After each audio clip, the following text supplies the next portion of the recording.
The City of Boston Zoning Board of Appeal hearing for June 21st, 2022 is now in session.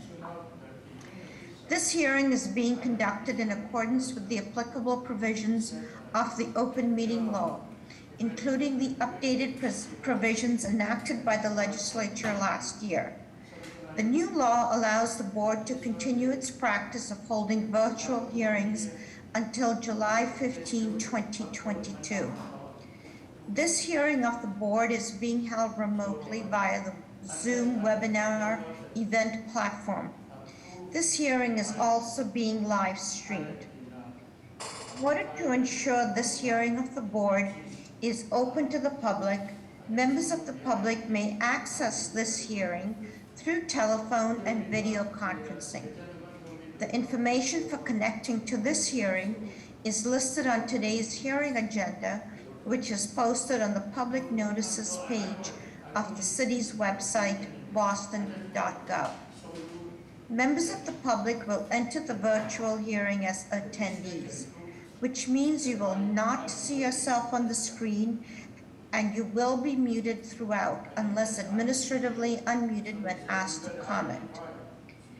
Board members, applicants, and their attorneys or representatives will participate in the hearing as panelists, and they will appear alongside the presentation materials when speaking.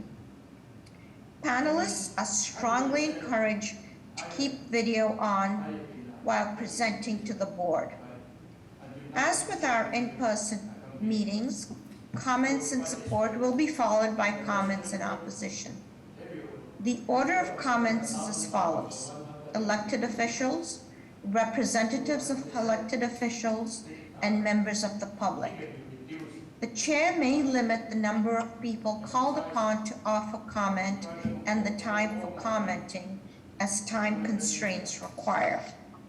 For that reason, the board prefers to hear from members of the public who are most impacted by a project. That is, those individuals who live closest to the project. If you wish to comment on an appeal, please click the raise hand button along the bottom of your screen in the Zoom webinar platform. Click it again and your hand should go down. When the host sees your hand, you will receive a request to unmute yourself. Select yes and you should be able to talk. If you are connected to the hearing by telephone, please press *9 to raise and lower your hand. You must press *6 to unmute yourself after you receive the request from the host. Again, if you are connected to the hearing by telephone, please press *9 to raise and lower your hand and *6 to unmute yourself. Those called upon to comment will be asked to state their name and address first, and then can provide their comment. In the interest of time and to ensure that you have enough time to do so, please raise your hand as soon as Mr. Fortune reads the address into the record. Do not raise your hand before the relevant address is called, or the meeting host will not know to call on you at the appropriate time. I will take now a quick roll call. Mr. Fortune?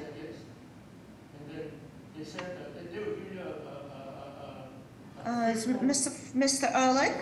Here. Ms. Dong? Morning, Madam Chair. Good morning. Mr. Ruggiero? Good morning, Madam Chair. Good morning. Mr. Robinson? Good morning. Good morning. Mr. Fortune? Mr. It looks like they're frozen. Okay, Mr. Hampton? Good morning, Madam Chair. Good morning from the BPDA, and let's see, let me see, is Mr. Fortune unfrozen yet? No? Okay, let's see how we can do this. So the first agenda item is the approval of the hearing minutes for May 19th, 2022, and May 24th, 2022. May I have a motion, please? Motion to approve. Second. All those in favor? Aye. Any opposed? Motion carries. Mr. Fortune, are you on yet? Okay, at this moment in time, we have a 5-member board.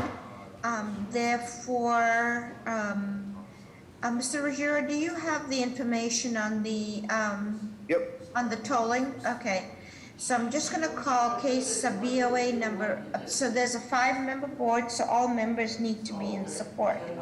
You want Calling, to do deferrals first? Maybe that will give them time?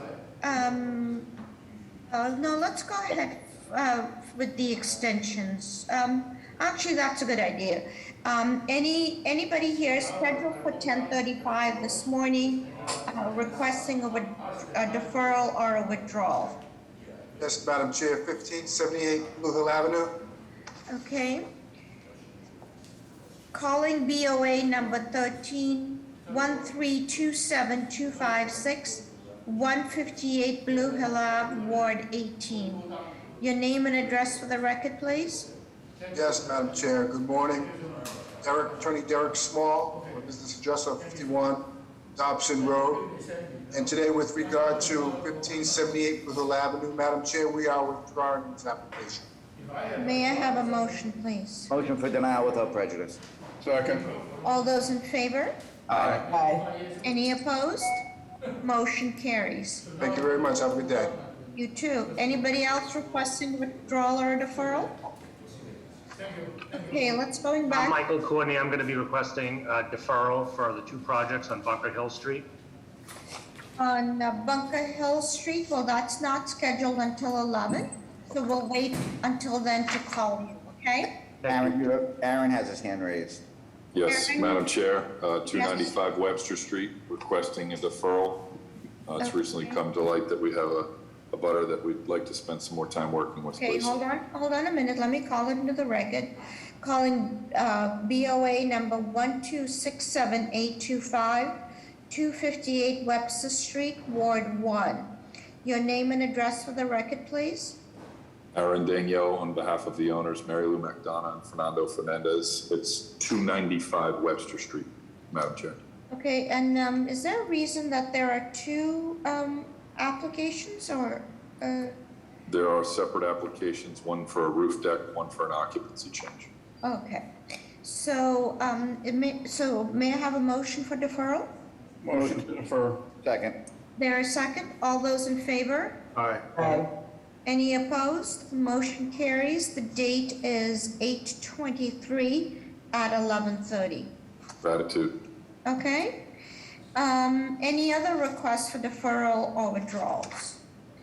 Okay, going back to the extensions, calling BOA 897172, 509 East 5th Street, Ward 6, and BOA number 896586, 509R East 5th Street, Ward 6. Your name and address for the record? Good morning, Madam Chair, members of the board. My name is George Moranci. I'm an attorney with the business address of 350 West Broadway in South Boston. In these matters, I represent Greg Donovan. Okay. Okay. The analysis of the tolling. The board granted the relief for these companion cases on June 14, 2019, so the relief would expire on June 14, 2021. However, COVID tolling applies, where tolling the relief remains valid until September 19, 2022. I recommend the board confirm that for the record, that the relief remains valid until that date. The applicant now seeks a request an extension until September 19, 2023. I recommend the board grant the additional extension if it determines that it is appropriate under the circumstances. May I have a motion, please? Make a motion to concur with the recommendations outlined by Mr. Ruggiero. Is there a second? Second. All those in favor? Aye. Any opposed? Motion carries. You're all set with that extension. Thank you.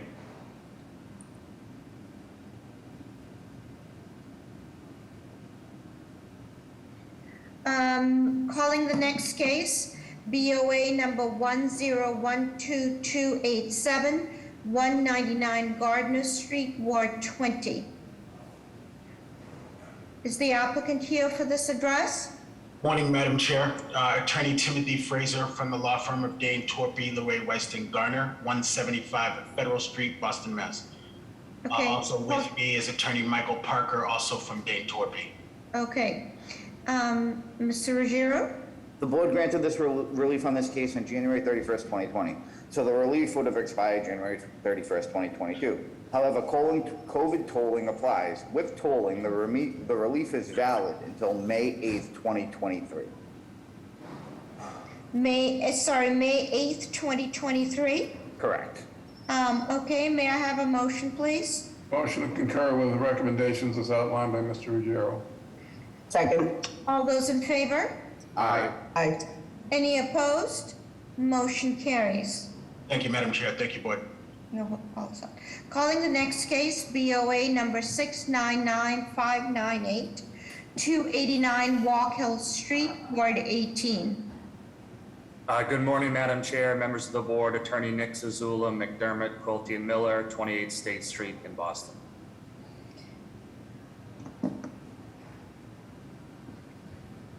Mr. Ruggiero? Oh, sorry. The board originally granted relief on June 16, 2017. It granted a first extension of that relief until June 16, 2020. That first extension was subject to COVID tolling. With tolling, the extension remains valid until September 21st, 2021. However, the board granted a second and third extensions of the relief that did not expire until June 16, 2022. Although both extensions were technically unnecessary, the third extension extended the relief beyond the tolled expiration date of the relief. So was partially unnecessary. The applicant now comes before the board to seek its second necessary extension until June 16th, 2023. Mrs. Zazula, is there a hope that this will actually be completed by or have something in the ground by 23? Absolutely, Madam Chair. We are waiting for one. We have filed for a building permit. We have Article 80 sign off from the BPDA, and we're waiting for one final issuance of Article 37 Energy Code review, which we're working on. So the project is actually very near to issuance for the building permit. We hoped we didn't even need one today. So yes, we hope we'll be in process of construction by then, very soon. Good to hear that. May I have a motion, please? Motion to extend to June 16, 2023. Second. All those in favor? Aye. Any opposed? Motion carries. Thank you.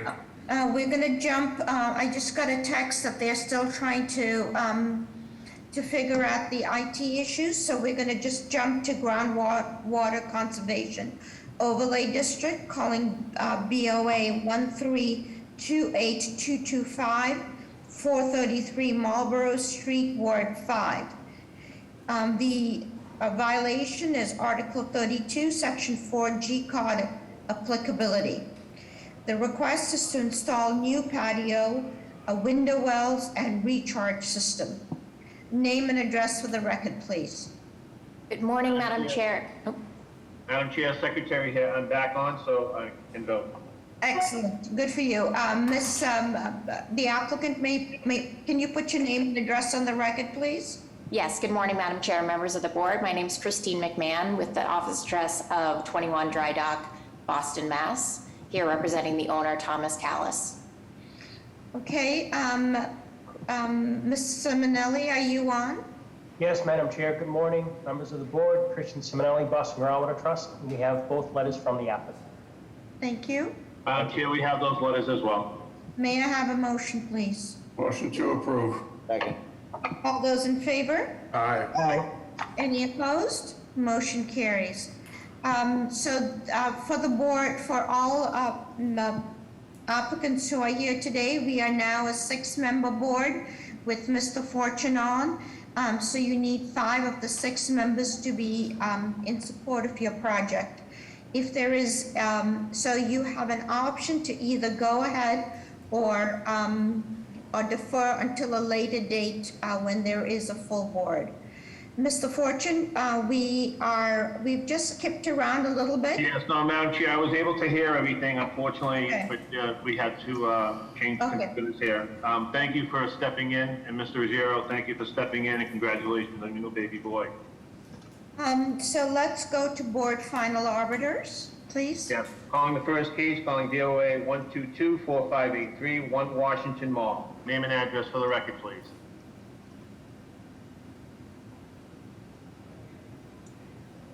Mr. Quiltion?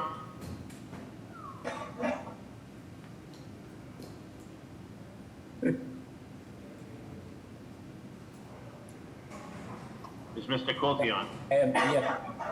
Name and address for the record, please.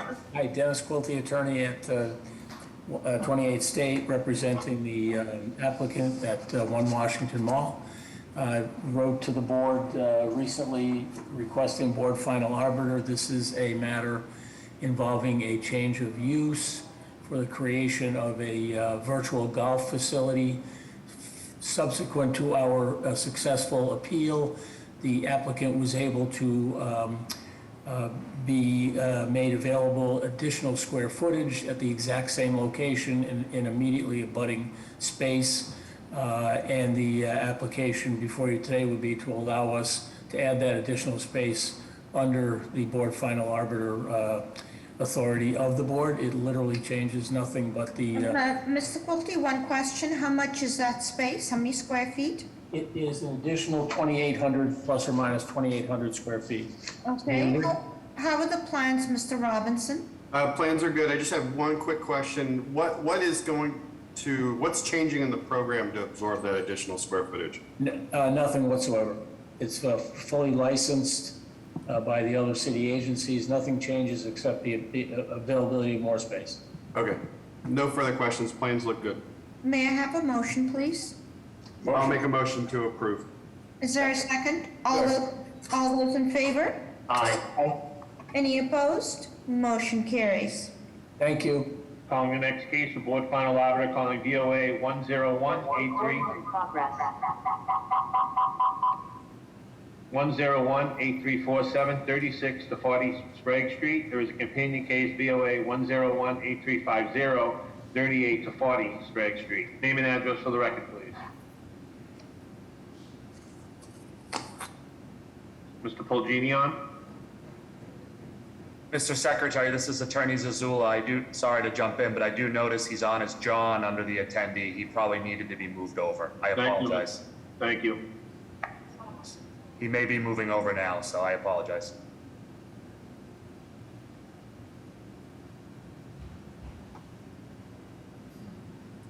Is it John Norton? No, I believe it's John Polgini. John Yeah. Polgini, yeah. Sorry, Mr. Secretary. Can you hear me now, everyone?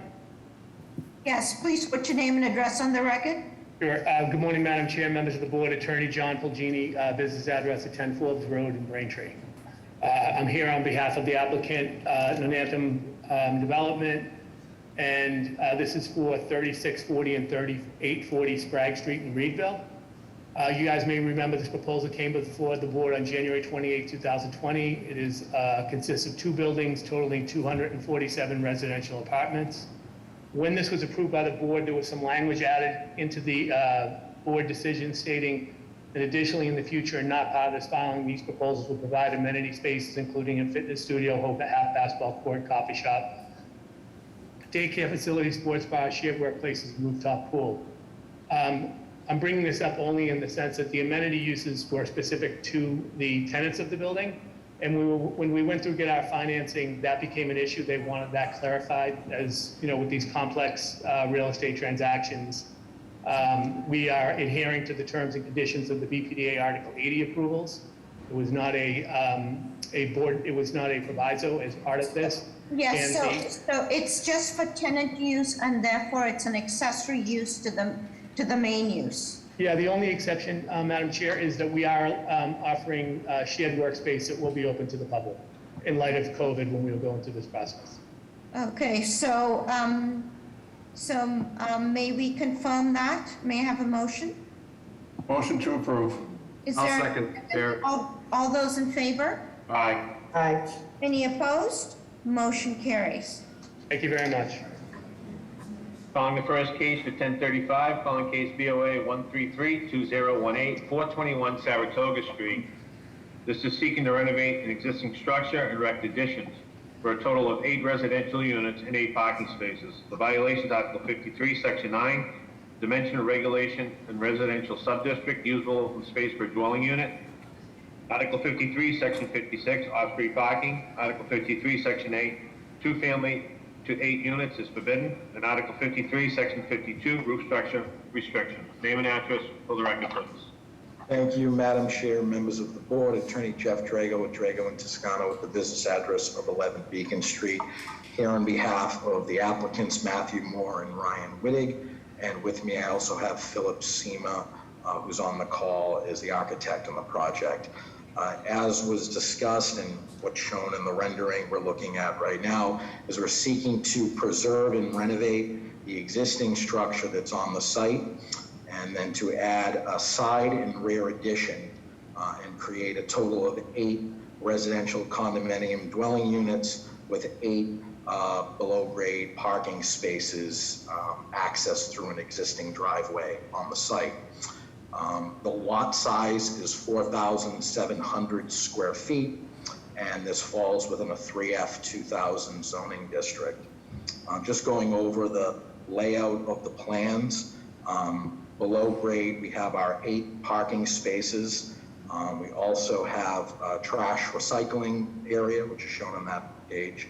MEP room and meter room. This is an elevator building, so there would be the elevator shaft, and then unit storage space for all of the units. As we go up to the first floor and main entrance, we would have unit 1 and unit 2. Those are 2-bedroom, 1-bath, and 2-bedroom, 2-bath. So, Counselor, can you just give us the average size and the breakdown of the units? Sure, Madam Chair. So we've got, again, 8 parking spaces and 8 units.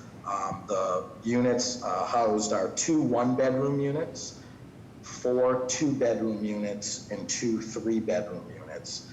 The 1-bedroom units, the 2-bedroom units are roughly between 1,100 and 1,200 square feet. The 1-bedroom units are between 700 and 980 square feet, and the 3-bedroom units are also in the 1,100 to 1,200 square foot range. Okay, so it looks like you have a lot of violations for a 3F 2,000 square foot district here. So the parts that really concern me is that you have the building height is being exceeded, and it looks like you also are exceeding the front, side, and rear setbacks. Front, I understand, but talk about the side and rear setbacks and how that will impact the abutters. Sure. So we are keeping this structure that you see there, so the height is not changing at the peak. The reason we were cited is because of the elevator shaft, because this is an elevator building, which raises up by 8 feet, but it is tucked in the center of the building in the eaves, so you wouldn't see it visible from the front. The building is staying, so the setbacks are not changing on the left-hand side. On the right-hand side, we have a 10-foot driveway that separates us from the property line to the right.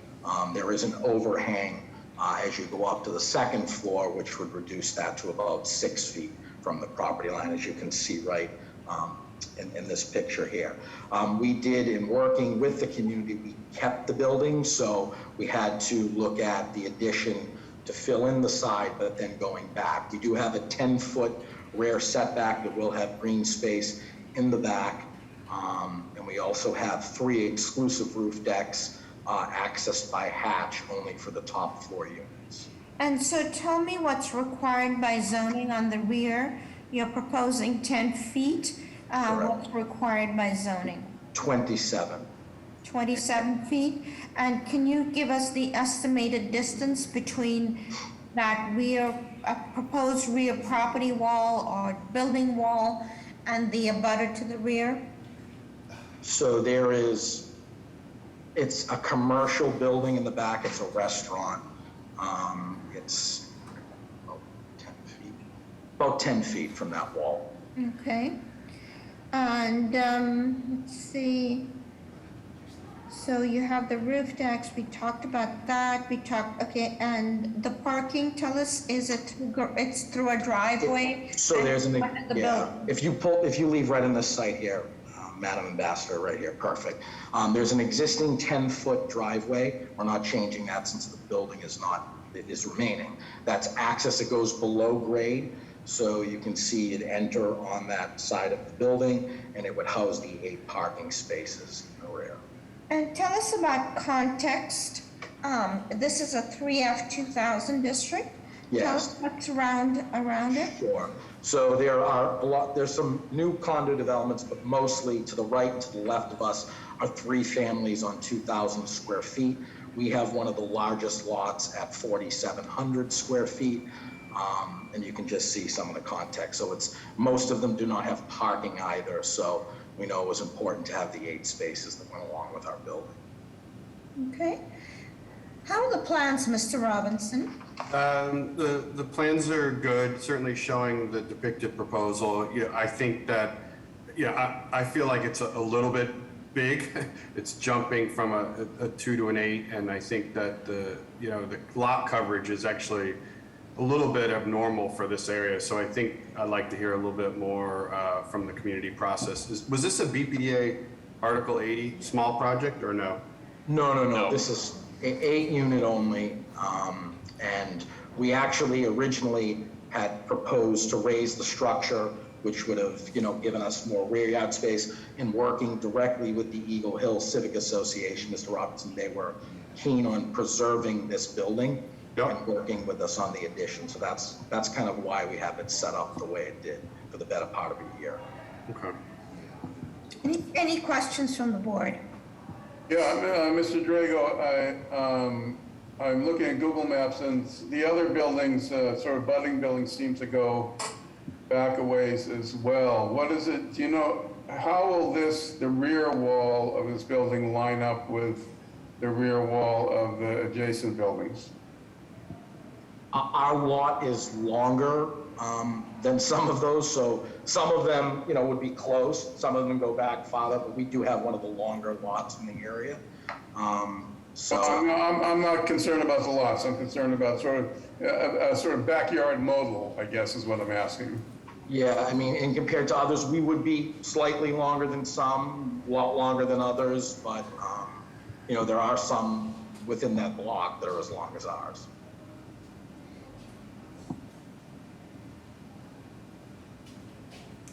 I think they're roughly about 10 feet longer than the one to the left. I sort of did a little quick takeoff when I was reviewing this. Roughly, and I think the one on the right is a little bit shorter. So there is a variety in the back, but this is gobbling up quite a bit of the backyard. But and these you said these are home ownership? These are all condominium units, correct. And our rear abutter is Spinelli's Function Hall in the back, so that is just one cement wall in the rear.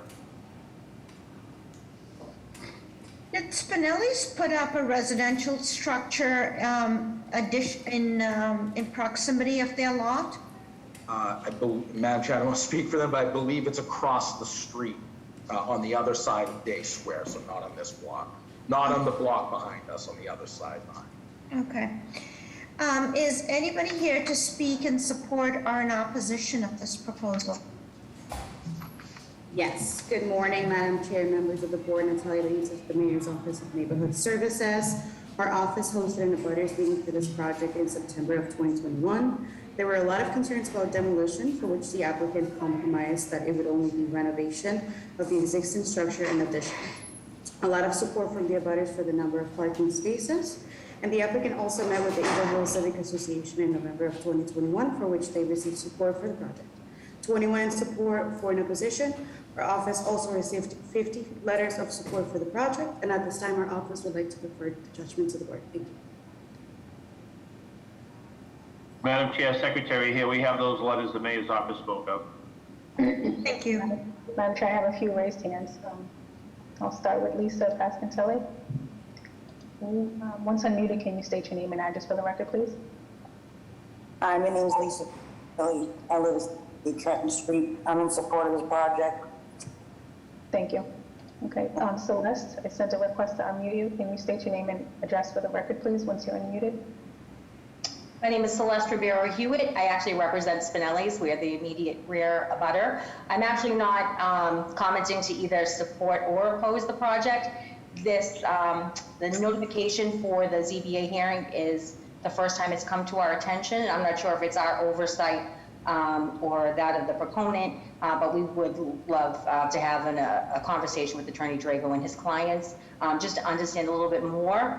I did kind of do a quick view of the property, and we are back to back with each other, and I went out our back door today, and actually I don't even know if there's a wall there, Jeff, but you guys are kind of right there. So we just really like to understand more what the physical proximity will be and what the impacts, if any, will be to our business. So if we could get that on the books, I know Anthony would love Yes. it.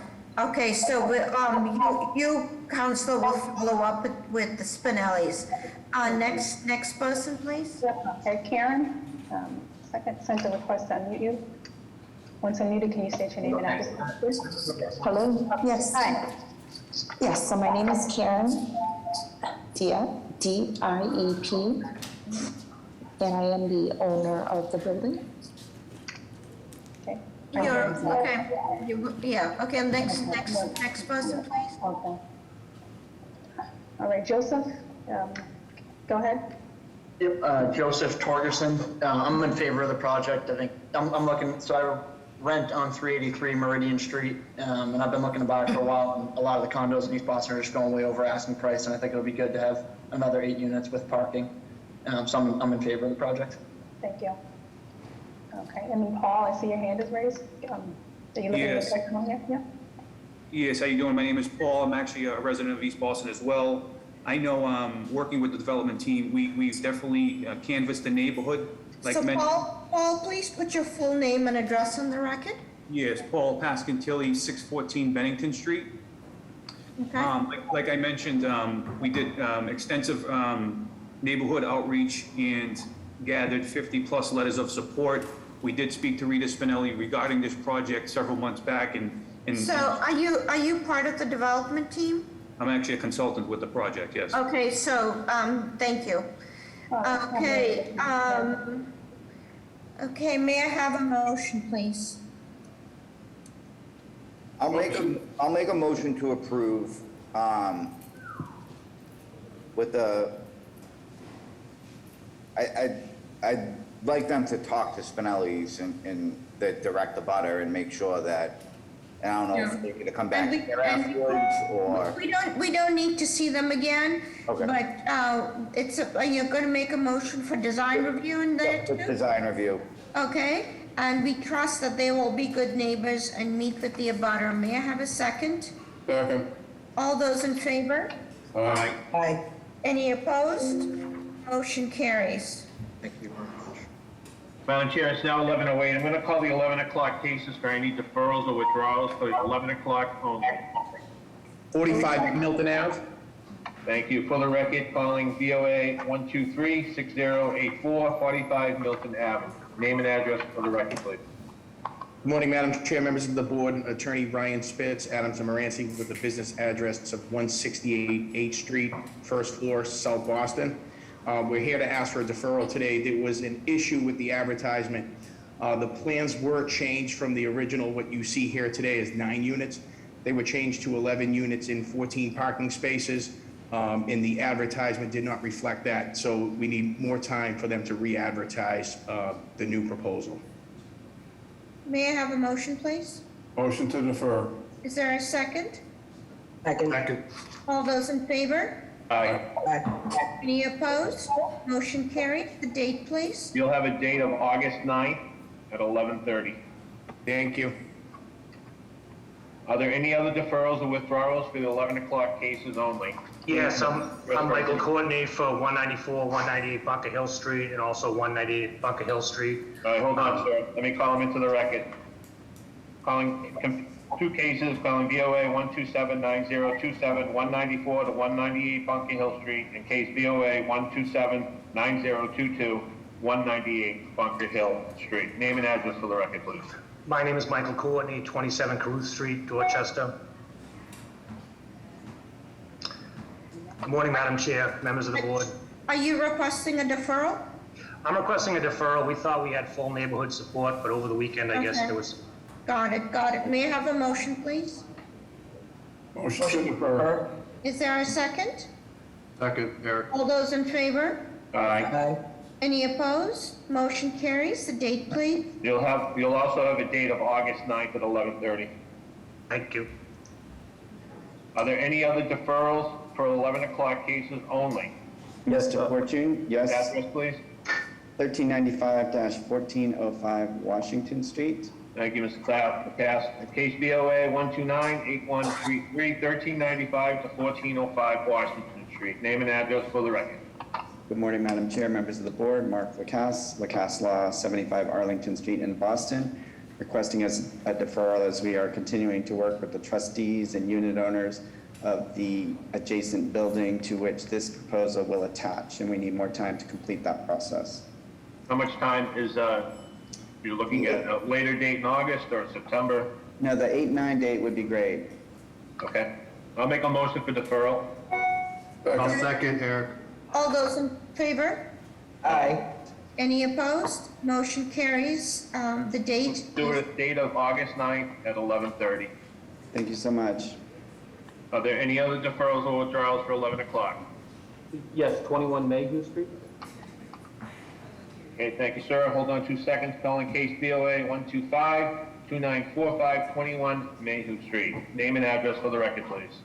Hi, my name is Joe Norton, and I'm the project manager working on behalf of Boston Collegiate Charter School. My address is 184 Nathaniel Drive, Whitensville, Massachusetts.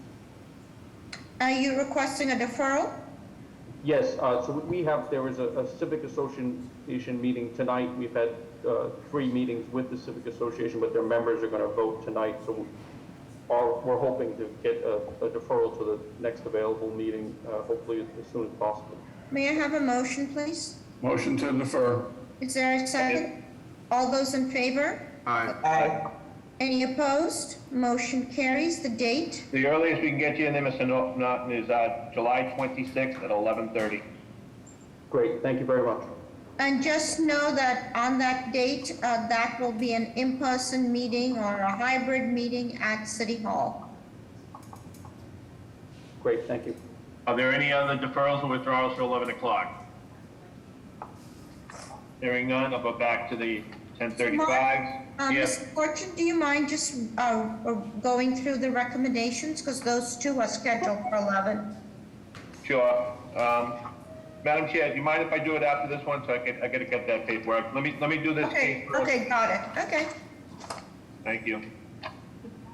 Calling the next case, case BOA 133-4585, 18 Midland Street. This is to construct a 3rd-story addition and construct a 2 to 3 residential unit. Violation of Article 65, Section 8, 3-family use is forbidden.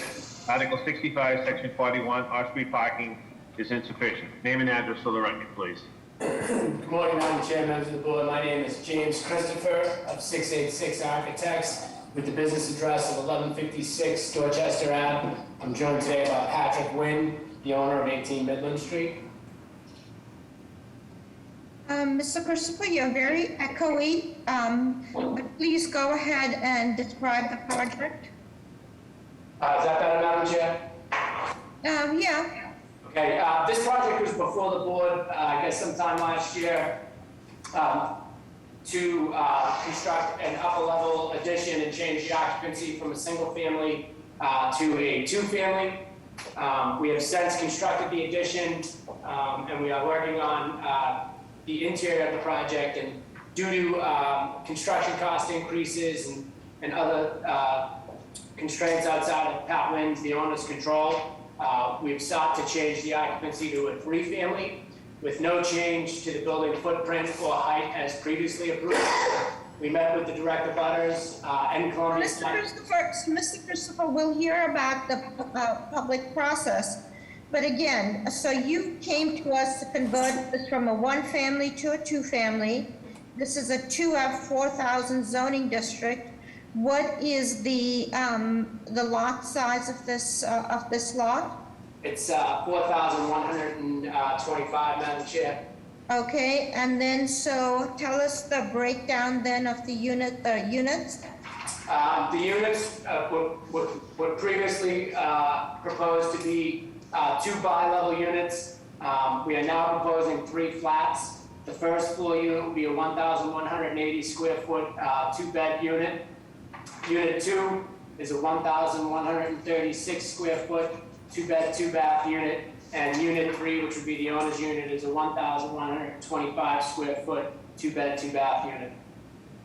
Okay, so it's basically flow-throughs. Any of these units are proposed to be handicapped accessible? They are not. It's an existing building manager. Okay. How are the plans, Mr. Robinson? Plans are good, no questions. They are just straight up flat, so no question on the proposal. Any questions from the board? And please know, board members, that the board cannot consider financial loss or gain, but just needs to look at it contextually within the neighborhood. Is anybody here to speak either in support or in opposition of this proposal? Yes, good morning, Madam Chair, members of the board. George Schwinn with the Mayor's Office of Neighborhood Services. Our office hosted an abutters meeting for the project on April 4th. There were no concerns from the community and one abutter spoke in support. The Columbia 7 Hills Civic Association has also written a letter of support. At this time, our office would like to defer to the board's judgment. Thank you.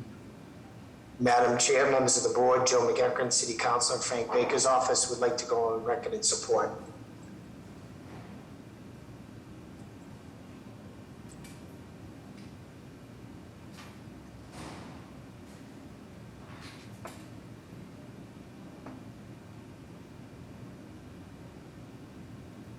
And Madam Chair, I have no raised hands at the moment.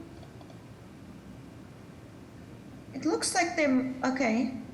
May I have a motion, please? I'll make a motion to approve. Is there a second? Second. All those in favor? Aye. Any opposed? Motion carries. All right, Madam Chair. Now we'll go to the 11 o'clock cases for the hearings at 1010 Mass Ave. Last Thursday, calling the first case, BOA 1276140, 61 Montmorency Avenue, was converted attached garage into a bedroom, was approved with BPDA and no building code relief.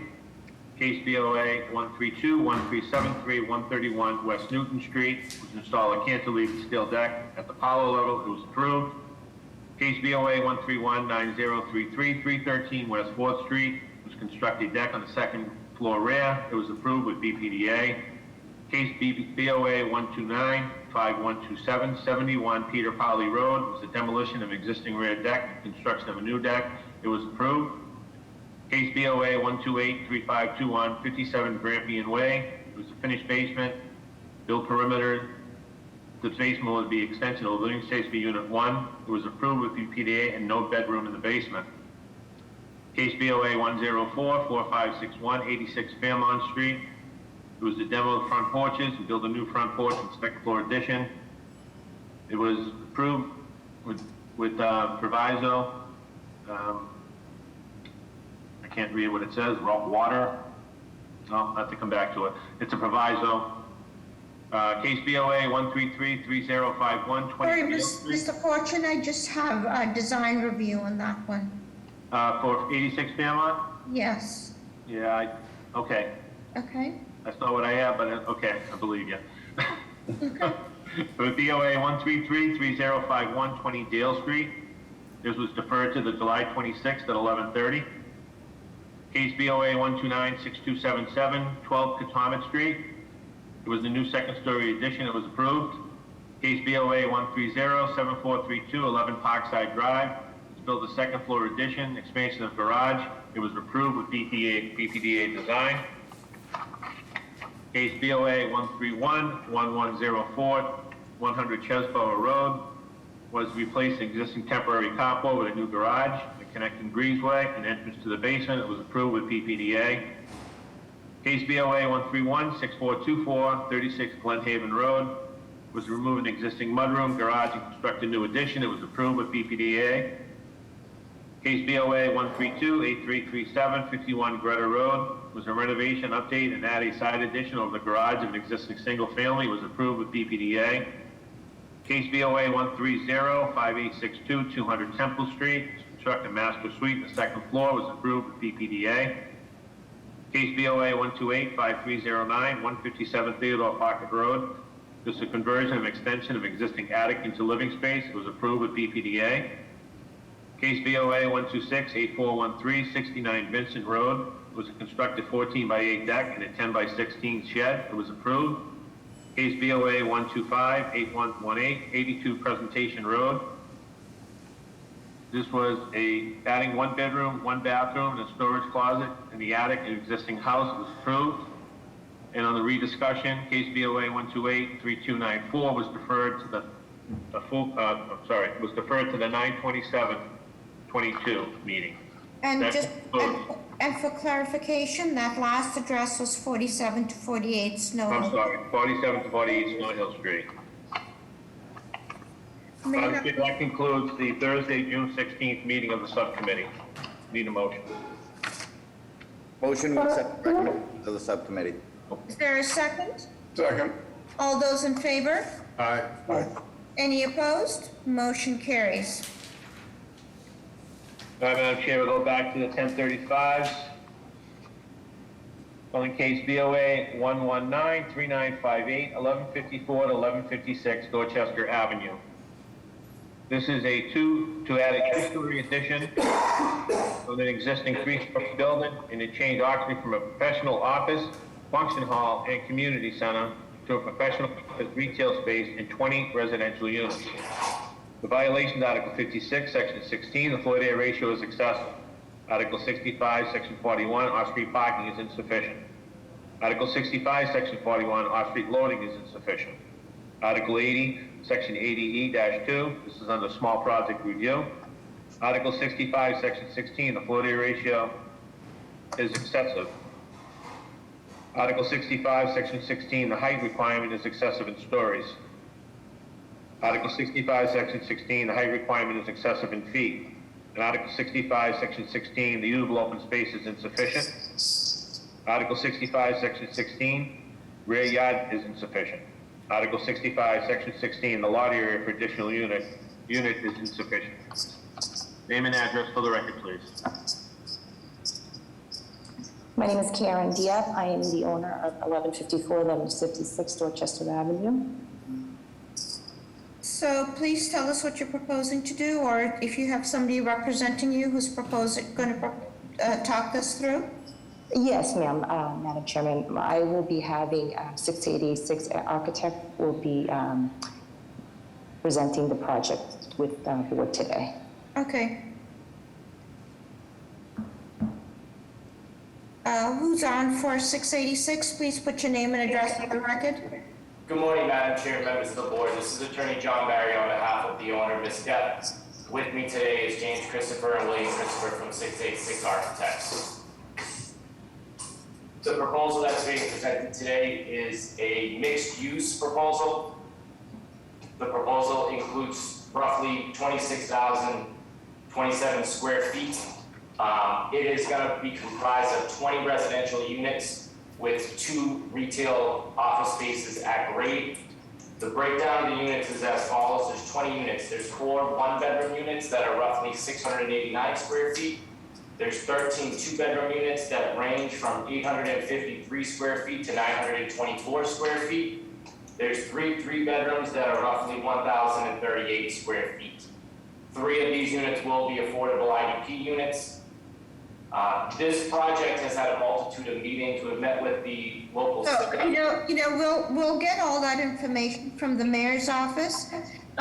So tell us about these violations. Certainly. This project falls within the planned Lover's Corner study that was done by the BPDA. In designing and coming up with the proposal here, we understand that there is violations that include height and density. That being said, this is an area that the BPDA did identify during their study of a major thoroughfare where they would like to see buildings of this size. There were some concessions that were made in accordance with the BPA's request, including the sidewalks, which I will let James Christopher and William Christopher address as they go through the presentation. We're really concerned about the building. Are there any roof decks proposed? And then I'd like to hear about the parking and the side and the yards. Certainly, Madam Chair. The existing building sits on the corner of Dorchester Ave and Bay Street. It currently sits at the back of the sidewalk. It currently sits at the back of the sidewalk of Dorchester Ave and at the back of the sidewalk of Bay Street. We will not be changing the Bay Street condition as a result. Just hold on for 1 minute. Yes, can you please tell Miss, who's running Miss Cameron, which slides we should be looking at to get the best understanding of what's happening on this project? Sure. If you scroll up.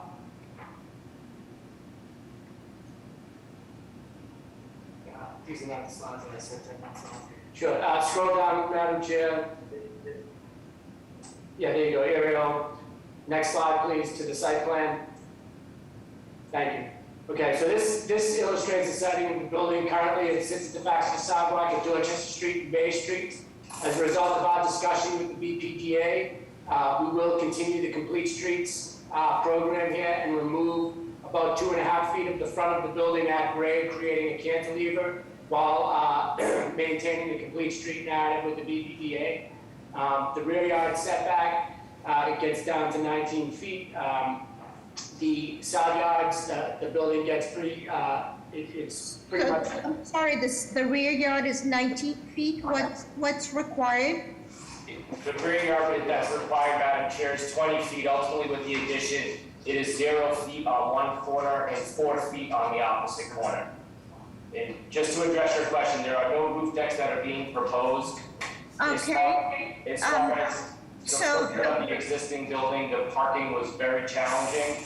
What we originally proposed, we were requested by the BPDA to design it away because we could not fit more than roughly 3 or 6 spots. And how many spots are you providing? 0 as at the request of the BPDA, we went for a full transit-oriented development here, Madam Chair. Okay, so still a couple of questions. What's the closest transit then? If it's Savin Hill train station is about 300 feet away, and we're on several bus lines, Madam Chair. Okay, and tell us about that rear yard. Why are you going to the property line? Madam Chair, this is William Christopher. That was part of the design as we were developing the project. So it was a result of making the design work. So what's the impact, Mr. Christopher, good to hear from you. What's the impact on the abutter then if your bank smack up to the property line? Recently, the abutter to the left of us and the abutter behind us, the abutter to the left of us is Dorchester Tire. They closed and sold their property, and that parcel I'm told also includes the parcel that's behind us. So currently, there are, to my knowledge, there are no plans. And the immediate abutters to our property, Madam Chair, are commercial properties. So my question is that, if that property to the rear has been sold and you're going back ultimately to the very edge of your property, it might in fact hinder their prospects for development if the required rear yard is 20 feet and you're proposing 0 to 4. Yes, we were trying to, work together with that. We tried to reach out to the current owner and had no results with that. So it's, we deferred to the Glover's Corner plan, which, we followed very closely and worked with the BPDA for about 7 months to bring it to fruition. We got full BPDA board unanimously. Sorry, Mr. Christopher, and what's the height that's proposed in this building, and what does the zoning require? It's 59 feet, and the zoning requires, I believe, 40. Okay, Madam Chair, the plan Glover's Corner was actually recommending heights of 70 feet at this location within their plan. We decided to take a floor off in trying to work with the community. They had concerns. The original plan was for a 6-story building. and tell us about the retail space. Any restaurant proposed in there, or it's just, Currently, our offices take up the existing first floor, and we plan to stay here during and hopefully after construction of this project. The other spaces was a recommendation, again, from the BPDA, that we create some sort of a retail space. We have not started marketing that as yet. How are the plans, Mr. Robinson? Plans are good. I'm pretty familiar with the Glover's Corner. I mean, I think the height is consistent with what the BBA is asking. I am a little worried about the rear yard, but I understand there is a whole master plan happening for that block. But no real questions about the proposal, and the fact that they're pulling the front of the building back to, enhance the street. I think that's helpful. But no questions on the proposed layouts or anything. And Mr. Robinson, is there any basement space proposed? So the existing building has a basement, but the addition looks like it'll just be slab on grade if that proponent can confirm, just to fill the rest of the site, it looks like. Yeah, that's correct, Eric. Yeah, and the basement is just for utilities, and there's an elevator, I know, and some other things in the building, so I think that's just. Okay. Any questions from the board? Yeah, by moving the building to the right up against the lot, there was, as I recall, there's a driveway there that goes to the rear where trucks and things do deliveries. So how are they going to access the street now? The parking on Dodgers Drive is restricted, and so, in front of our building, there will be spaces for loading and drop off. As far as moving vans and all that, that would be very similar to the way it is throughout the city, that they would have to acquire from the traffic department use of those spaces while they do loading. And I mean, as the tenants that are there now, we have no deliveries. Okay. Does that answer your question, Mr. Holick? I guess. It's going, that drive's going away. I mean, that's correct. Right, so I guess what I was wondering is, the drive goes somewhere, and so I was wondering where it ends up. I think it's on its own site. It's a connection from the side street around, if I remember, but. Okay. Yeah. That's correct. Okay, so can I ask the applicants to please hold your horses while I see if there's anybody here to speak in support or in opposition. If there's a Karen Deep, we know you're a property owner, you're likely in support. So can we just move to anybody else who has their hands raised? Can we get the BPDA recommendation? Yeah, just hold on a second. Let's hear from any raised hands. Elected officials, if there's anybody here. Yes, Madam Chair. George Huynh with the Mayor's Office of Neighborhood Services. At the public BPDA meeting in October last year, which was lightly attended, there were a few concerns raised. The BPDA voted in approval, and the applicant also completed additional outreach afterwards. Nevertheless, the Columbia Savin Hills Civic Association has issued a letter of opposition due to the proposed building's height, its lack of cohesive design, and its high floor to area ratio. So at this time, our office would like to defer to the board's judgment. Thank you. I'm sorry, their concerns were the high FAR, what else? Design? Yep, proposed building's height and its lack of cohesive design. This is all quoted from their letter. So, Thank you. Madam Chair, members of the board, Joe McEachran, City Councilor, Frank Baker's office would like to go on record in support of the applicant.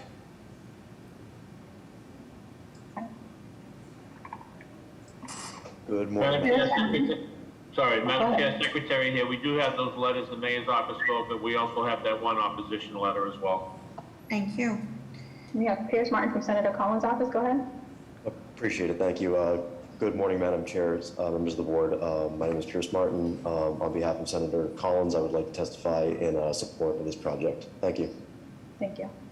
Okay, and then Christine, can you state your name and address for the record, please? Hi, yes, I'm Christine Hogue. I live at 210 Savin Hill Avenue. I'm the chair of the Columbia Savin Hill Civic Association Planning Committee. Just wanted to reiterate, we pretty consistently voted to oppose this project both at the first round and at its present design, and have respectfully asked the proponents to consider a much less dense proposal. I think we'd like them to come down to 4 stories and fewer units. But thank you for your time. Thank you. And then Ruben, go ahead. Yeah, so I live in 51 Savin Hill. I'm support for the building. I think it will make the chapter avenue more beautiful. I think. Thank you. Thank you. And then caller 617-276-6900.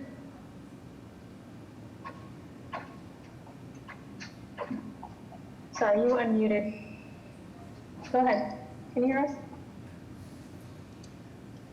Hi, caller 617-276. Go ahead. Hi, this is Patrick Wynn, a neighbor in support, 18 Midland Street. Okay, thank you. I have no additional raised hands, Madam Chair. Mr. Hampton? Thank you, Madam Chair, members of the board, Jeff Hampton, BPDA. Our board voted on March 10th to unanimously support this project with continuing design review. That's our formal recommendation to the board. With respect to the abutting property on Auckland and Bay, the zoning district actually changes back there. So that property that you were concerned with is in the local industrial, and that has no setback requirements, so they can build up to their own property line just because it's zoned differently than the piece of property on Dorchester Avenue. Also, with respect to the off-street parking, I'd like to echo what the proponent had said about that. It was our recommendation to have 0 parking. The Savin Hill T station is literally at the end of Bay Street, just a short walk away.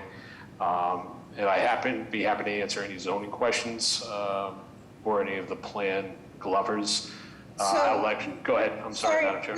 Mr. Hampton, so if the LI allows you to build right to the property line, and this building is up to the property line, it essentially means that there can be no windows then on the rear of this building? If I may, I'll defer to the architect on that one, Madam Chair. we've recessed the decks so that we're 5 feet away from the property line, so that the windows can be maintained both on the rear and on the side. On the Bay Street side and the right side, there's no conflict, and in the front, there's no conflict. Okay. Ms. Ambassador, I think there's 2 more raised, at least 1 raised hand and a request from Senator on Council Eugene's office. Okay. Go ahead, Mary. I sent a request to unmute you. I'm not sure if this is in regards to 415 Blue Hill Avenue. No, we're not there yet. Okay, that's fine. All right, Isabel, I'll get back over to you for a second. Okay, Isabel, you should be a panelist. That gives you the option to unmute yourself, so you're ready to go. Yes, sorry, I meant to testify for the next project. Okay, thank you. So given that information, any other questions from the board, or are we ready for the motion? Yeah, Madam Chair, I'd like to ask Mr. Hampton a question. I know you've done design review all along and are suggesting continue. It seems kind of boxy. Is that and uninteresting looking? Is that what the BPDA is comfortable with? That sounds you know us, we can always do design review after, and that's what I would recommend that the board add as a proviso, that there be continuous design review. Okay. Okay, so everybody, please, the board is in discussion. May I have a motion, please? I'll make a motion to approve with continuous BPDA design review. I understand the concern about it out of context, but initiative, someone's going to be the first one to do this, and I look forward to seeing what this neighborhood looks like. Is there a second? I'll second that with an emphasis on design review. Can I add a proviso to that for no building code relief? Because there are windows shown, on the property line adjacent to, so I want to make sure that we're not granting any relief for windows on the property line. Okay. Who made the motion? Will you accept that? I accept that, yep, no problem. Okay. All those in favor? Aye. Aye. Any opposed? Motion carries. Thank you, Madam Chair, members of the board. Thank you for your time.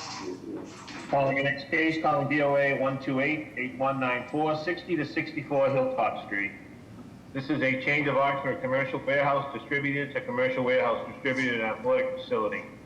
It's an interior renovation and tenant fit out in the new space. The violations, Article 42D-3, athletic facility use is conditional. Name and address for the record, please. Good morning, Madam Chair, members of the board. Again, my name is James Christopher, 686 Architects with the business address of 1156 Dorchester Ave. I'm joined today by Peter Needham, who is the owner of CrossFit 617. The intention here is to change a warehouse space into a CrossFit 617 gym, minimal build out for bathrooms and showers, and then the space remains largely open with a small office, and then it just becomes the exercise facility with plenty of parking. So the question is then, this talks about a change of occupancy from commercial warehouse distribution to commercial warehouse distribution and athletic facility. So what percentage of the space will be occupied by this athletic facility? Madam Chair, currently there are 2 buildings on this site. This building, this entire building will be dedicated to the athletic facility. The other building, which is not a part of this application, will maintain the use for commercial warehouse. Okay. And there will be shared parking. Correct. How are the plans, Mr. Robinson? Plans are fine. It's a fairly straightforward existing industrial building, so no questions. Are these garage doors going to be changed, or are they new with windows? They are installed, Mr. Robinson, with glass. Okay. Thank you. No further questions. Any questions from the board? Is anybody here to speak in support of this proposal? Yes, Madam Chair, members of the board, George Schwinn with Mayor's Office of Neighborhood Services. The Cedar Grove Civic Association issued a letter of support for this project. At this time, we'd like to defer judgment to the board. Thank you. Madam Chair, members of the board, Joe McEachran, City Councilor Frank Baker's office would like to go on record in support. Okay, and then Taylor, I see that you have your hand raised. Oh, do you have any written anything from the secretary? No, I'm sorry. I'm for 27 Allenwood. I'm so sorry. Okay, Louis. All right, Van, are you looking for testimony on this proposal? Who, Van? I'm Vô Van. I'm support 100% for the building. Thank you. Okay, with your address, who? 51 Avenue. My address. Thank you. Okay, thanks. And I have no additional raised hands. Mr. Hampton? Thank you, Madam Chair, members of the board, Jeff Hampton, BPDA. We recommended approval on this. It's been existing for a little while. I know this neighborhood very well. We don't even need design review on it. May I have a motion, please? I'll make a motion to approve. Second. All those in favor? Aye. Any opposed? Motion carries. You're all set. Good luck. Thank you, Madam Chair. Madam Chair, it's now 11:45. I'm going to call the 11:30 rediscussions for any deferrals or withdrawals. If you can give me the address first, please. 99 Erie Street. Thank you. For the record, calling BOA 1258783, 99 Erie Street. Name and address for the record, please. Morning, Madam Chair, members of the board, Attorney Derek Small. I have a business address of 51 Dobson Road. Madam Chair, we're here seeking a deferral of this matter. The plans examiner over at the Inspectional Services Department asked us to ask for or request a deferral as there is an issue with regard to the violations that are being cited. Okay, may I have a motion, please? Motion to defer. Second. All those in favor? Aye. Aye. Any opposed? Motion carries. The date, please? Well, we can do July 26th or August 9th. How about August 9th, Mr. Secretary? We'll do August 9th then. Thank you so much. Have a good day. 11:30. Yep. Thank you. Are there any other deferrals or withdrawals for the 11:30 rediscussions? Mr. Secretary, 18-20 Parkman Street. Thank you, sir. Calling BOA 126-8903, address 18 to 20 Parkman Street. Name and address for the record, please. Morning, Madam Chair and members of the board. My name is George Moranci. I'm an attorney with the business address of 350 West Broadway in South Boston. Madam Chair, members, this is a case where the updated zoning refusal letter has not yet caught up with the application. Additionally, we have committed to present revised plans to the St. Mark's Area Civic Association. That Civic Association does not meet again until the last Tuesday in September. Therefore, I'd like to request a deferral and, if possible, get a date of October 4th, 2022. May I have a motion, please? Motion to defer. Second. All those in favor? Aye. Any opposed? Motion carries. The date, please? We can grant that date. That would be October 4th at 11:30. Thank you. Are there any other deferrals or withdrawals for the 11:30 rediscussions? Hearing none, I'll go back to the Who's slide. doing hand raising? Sorry, let me just check with the hand raise. Scott, are you looking to defer? I sent a request to unmute you. Hi, Scott. Okay, I think he might be all set. I apologize. That's okay. We'll go to the last case for 1035, calling BOA 130-7363, 23 Hollowell Street. Just to remove the existing shingles and replace with new shingles and add 2 dormers. The violations, Article 60, Section 9, side yard is insufficient. Name and address for the record, please.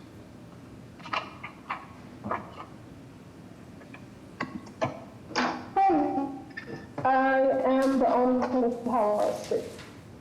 Shaquana Whitaker, 23 Hollowell Street. Okay, so tell us what you're proposing to do. I am proposing to turn my attic into a master bedroom for me and my husband. Just to add dormers. So for the stairs in the back, we can't access the stairs unless it is, we have to bend our heads. And we're trying to extend the side just a little bit so that we can have a bed up there. Okay, and this is a one-family owner occupied? It's a duplex. Yes, with no tenant. Okay. How are the plans, Mr. Robinson? Well, we don't have plans of the actual proposed dormers. We just have the site plan, which you're seeing. At least that's all I received. But I mean, I can understand what they're trying to do. I don't have a layout for it, but it does look like it's fairly minimal in terms of what they're proposing. Dormers on the back, and then there's one on the side. So I think it's pretty consistent with the community if we're okay with that. So. Okay. Any questions from the board? Is anybody here to speak either in support or in opposition? Yes, Madam Chair, members of the board, Connor Newman with the Mayor's Office Neighborhood Services. At this time, the Mayor's Office would like to defer to the board's judgment. Some background information on the community process. Our office held a butters meeting on April 19th. There was no opposition expressed by butters in attendance, and the applicant successfully answered questions and addressed concerns that neighbors had. The applicant also submitted a support petition with names of neighbors and direct abutters. With that, we defer judgment to the board. Thank you. Madam Chair, I have no raised hands. May I have a motion, please? I'll make a motion to approve, and I think we should just do BPDA design review since we don't have the elevations or the plans of the dormers. Is there a second? Second. All those in favor? Aye. Aye. Any opposed? Motion carries. You're all set. Good luck. Thank you so much, I appreciate it. Calling the next case, calling BOA 127-1450, 57 to 67 Brookside Avenue. This is to add a finished bedroom in the second floor loft area. The violation is Article 9, Section 1, extension of a non-conforming use. Name and address for the record, please.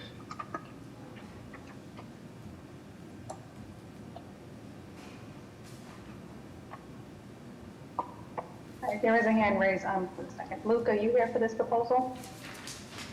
I sent a request to unmute you. Hello, yes, hi, can you hear me? Yes. Yes, this is Luke Bruffy at 5765 Brookside Avenue. I am the unit owner. So tell us what you're proposing to do. My proposal is to add a bedroom loft space inside my unit.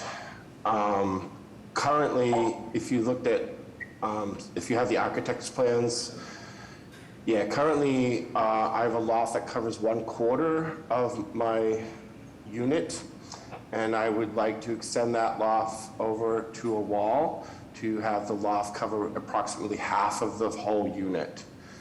And what's the floor to ceiling height in that loft space? Sorry, you were a little broken up there.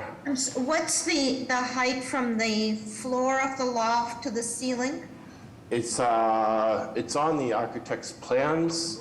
It would be on probably that first page or one of the other pages. It's over 7 feet. It's on page 4. It looks like it's called out 7'2". Yeah, it's on 7'2". Okay, how are the plans, Mr. Robinson? Plans are fine, very straightforward, no questions on what he's proposing. Any questions from the board? Is anybody here to speak in support or in opposition of this proposal?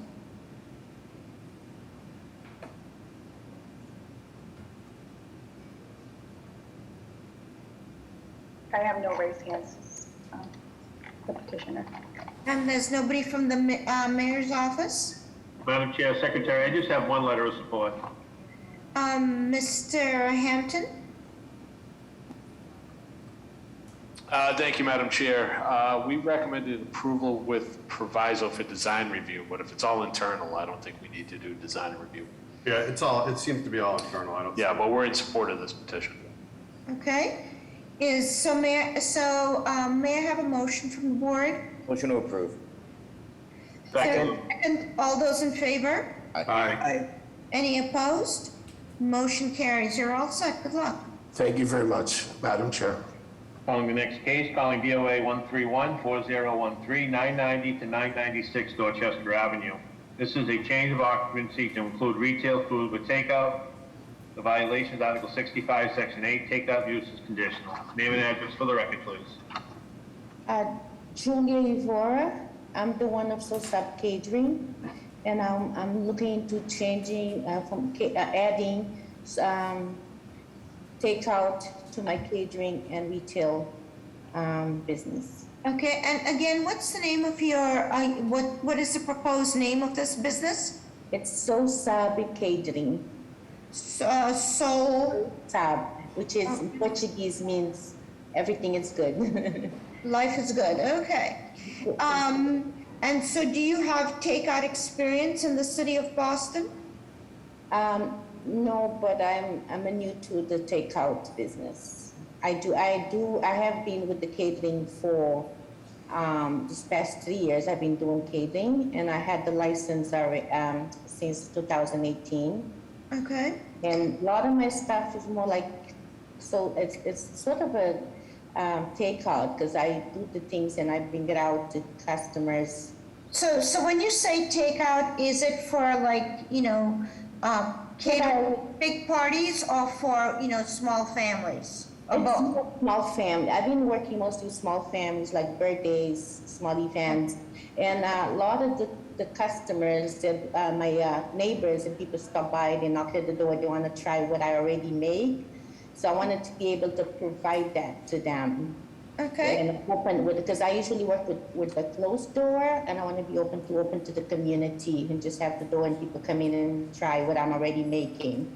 Okay. And then Hold on a minute. How are the plans, Mr. Robinson? Plans are fine. I'm not sure, there might be some, it's pretty tight. I know the space fairly well because I live right around the corner as well, but so I think there might be a little bit of reworking to be able to be open to the public, but it does have a small front house space, so I think there might be a little bit of reconfiguring that might have to happen, but no questions. Are there any grates on the front building, There's not. Those grates were removed a while ago, I believe. Okay. At least on this space, I think so. Okay. Yep. Any questions from the board? Is anybody here to speak either in support or in opposition of this proposal? Yes, Madam Chair, members of the board, George Schwinn with the Mayor's Office of Neighborhood Services. The community overwhelmingly supports the applicant in supplementing their catering business with takeout so that more customers can enjoy our food. The Columbia 7 Hills Civic Association has written a letter of support. At this time, our office would like to defer to the board's judgment. Thank you. Madam Chair, members of the board, Joe McEachran, City Councilor, Frank Baker's office would like to go on record in support. I have no raised hands. Okay, may I have a motion, please? Sorry, Madam Chair, the Secretary, we do have one letter of support as well. Thank you. Motion to approve with the usual takeout proviso language. And to this applicant only? Applicant only, yep. I'll second that, Eric. All those in favor? Aye. Aye. Any opposed? Motion carries. Just a note to Ms. Avora, please make sure that you really understand what the takeout language is so that so you don't get yourself in violation, okay? Okay, thank you very much. Good luck. Bye-bye. Calling the next case, calling BOA 126-4816, 15 Canaan Street. This is to raise the roof and add 4 dormers, 2 in the front, 2 in the rear. The violations, Article 60, Section 9, the front yard is insufficient, and Article 60, Section 9, the rear yard is insufficient. Name and address for the record, please.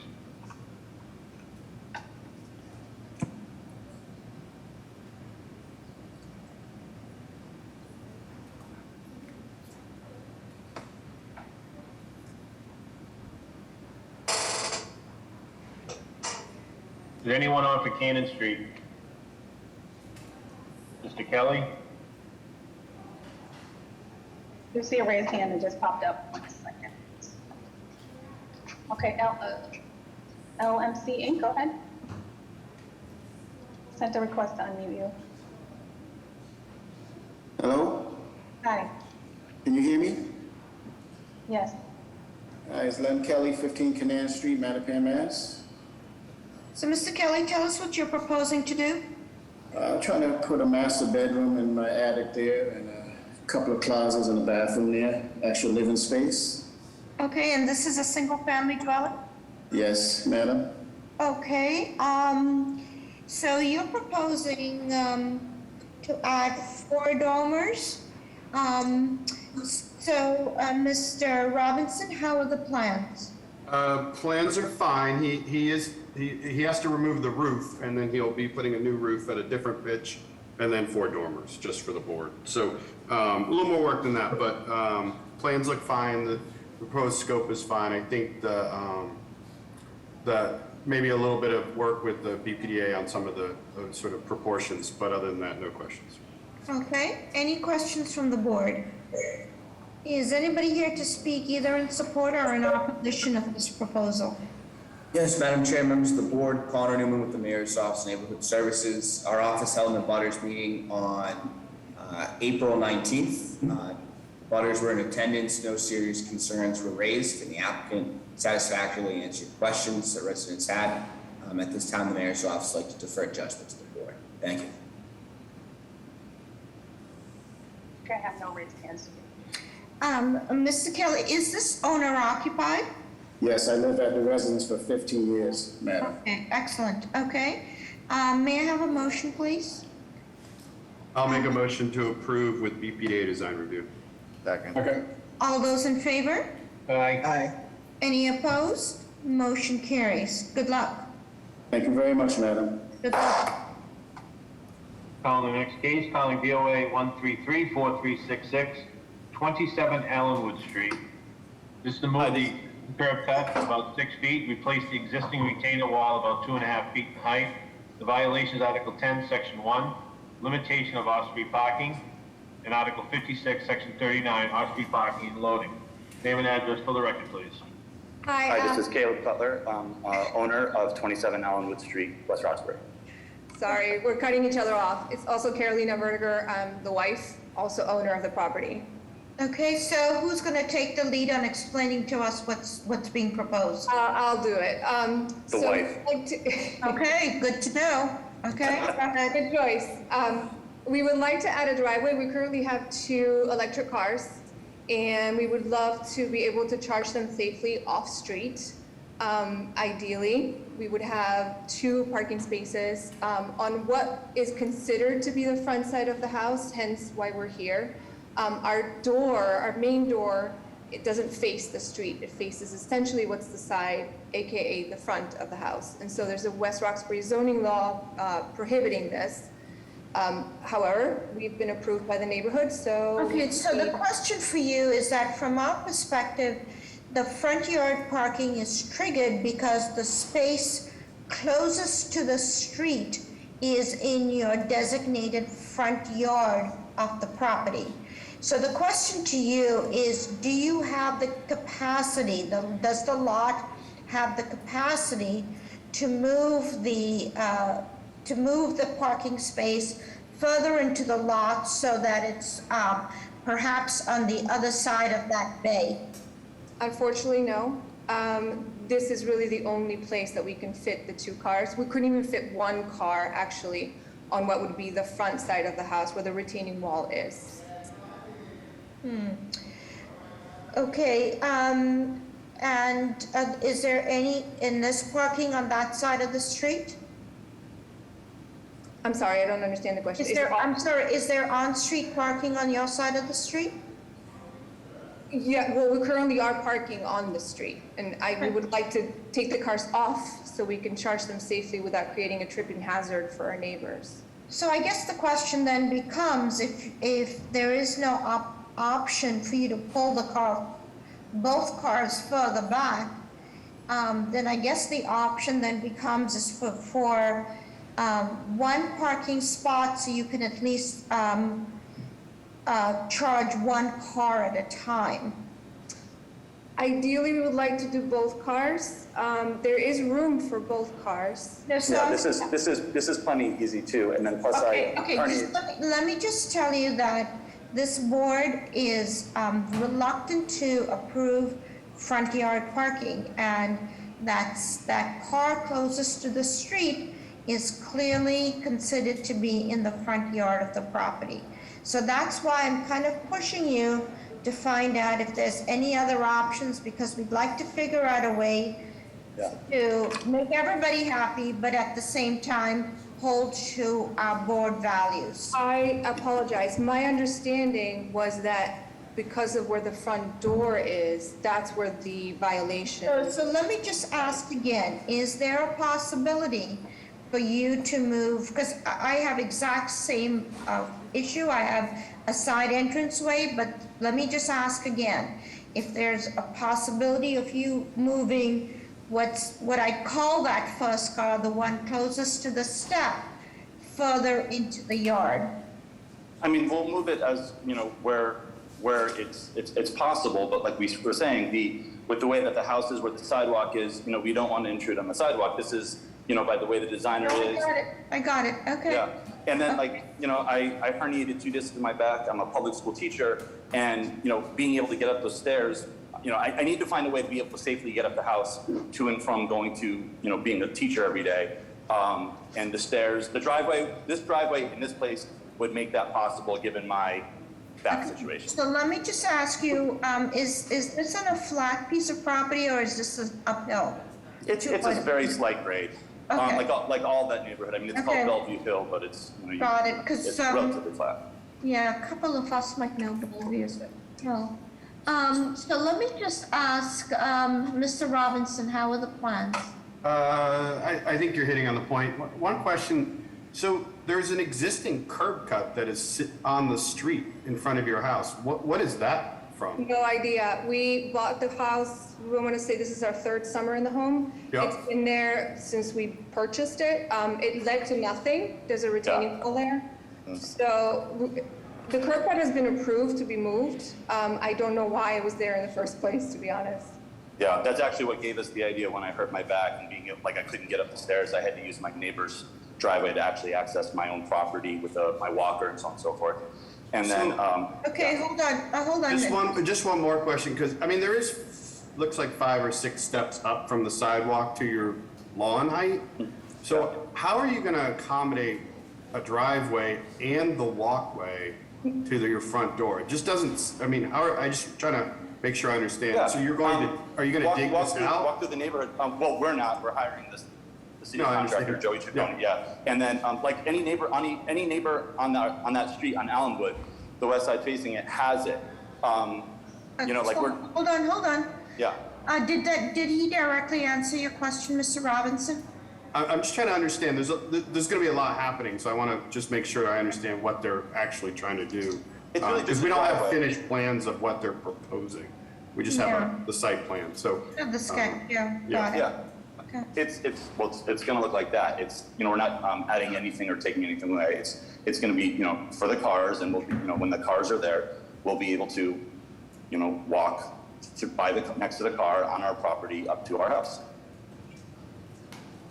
I have no further questions. How wide is the driveway? I believe it's 10 feet. The curb cut, I think, is approved for 12 feet. I believe maximum Okay, is so the question was, how wide is your driveway? And for the record, you're saying it's 10 feet. Okay. maximum of 10 feet. Okay. Any other questions from the board? Is anybody here to speak either in support or in opposition of this proposal? Good afternoon, Madam Chair. Sorry, go ahead. Oh, yes. Good afternoon, Madam Chair, members of the board. Jake Lacey from the Mayor's Office of Neighborhood Services. A community meeting was held on May 24th, 2022 with the West Roxbury Neighborhood Council, where the council voted 7-0 in support of the project. Our office also received 16 letters of support. During that West Roxbury Neighborhood Council meeting, the proponent had continued conversations with their direct abutter on the curb appeal and just how to make this process and this proposal work. At this time, we defer decision to the board. Thank you. Madam Chair, Secretary here, we do have letters of support. Secretary, has Mr. D'Amico weighed in on this? No, he has not. Okay. Can I ask Mr. Robinson a question? Hold on, please. Just let's get the testimony in place. There's 2 raised hands.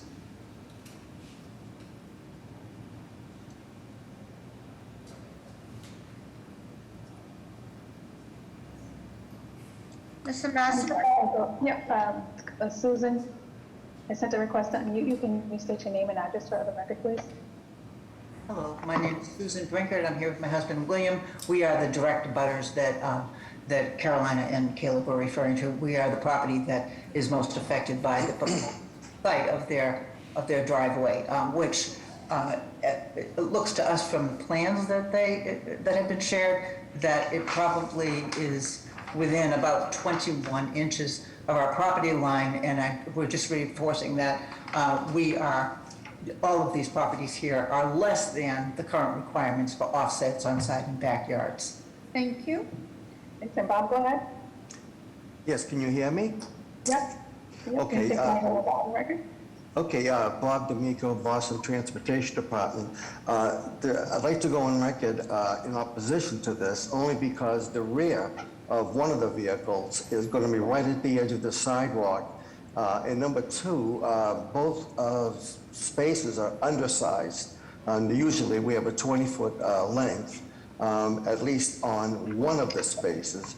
And secondly, I really think that it turns into front yard parking. And I just feel uncomfortable because there's parking on that side of the street.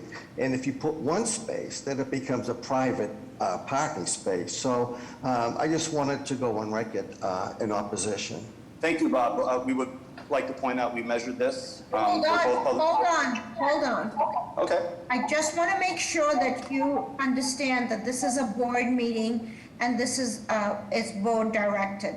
Mr. Ehrlich, did you have a question? Yeah, my question, I realize, Mr. Robinson, that their plans are, it's just a site plan, but is there a reason, as far as you can tell, that they couldn't continue the driveway back further and avoid front yard parking?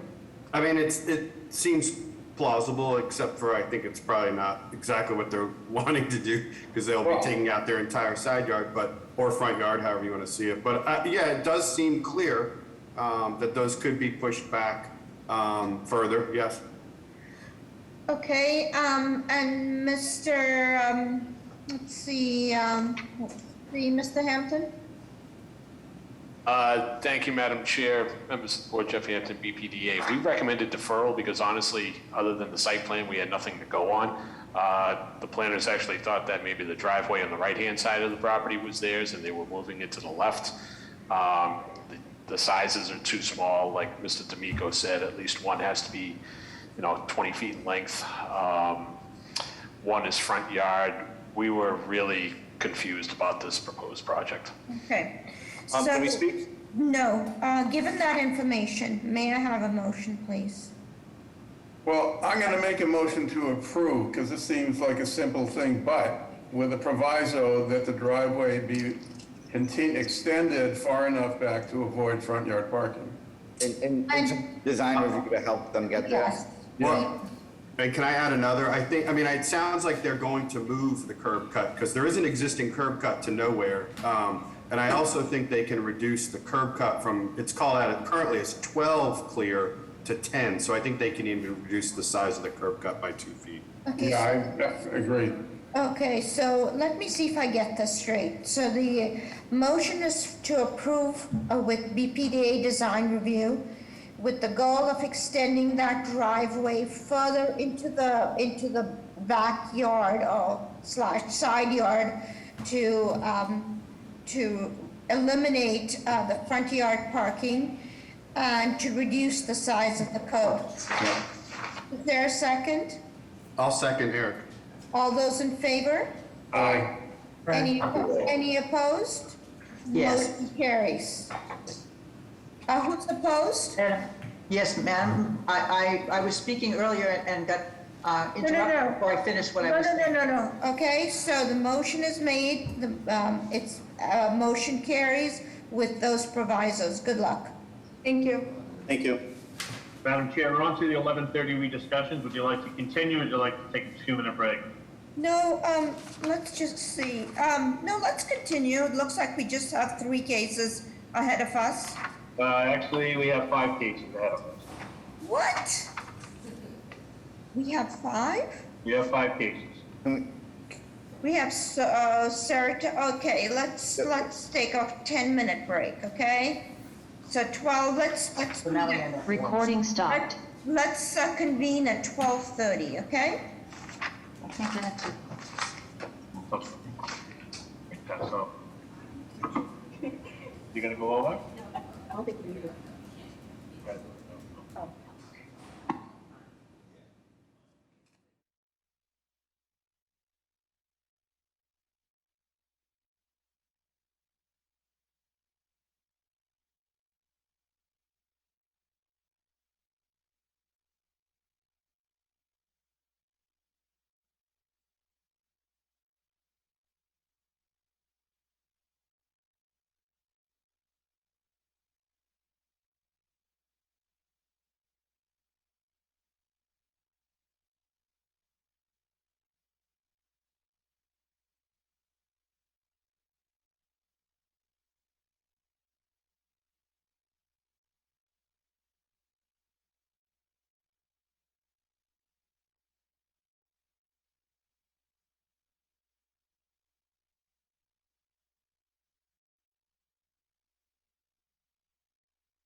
Appeal meeting for June 21st, 2022 is back in session.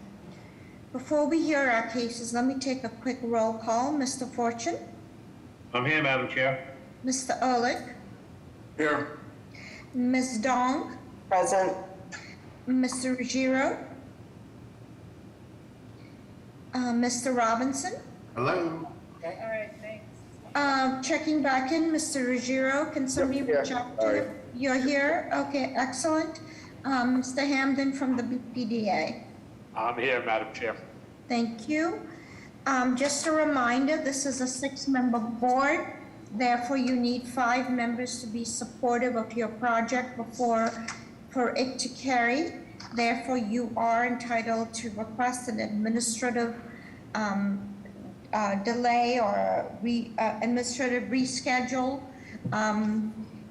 until there is a 7-member board.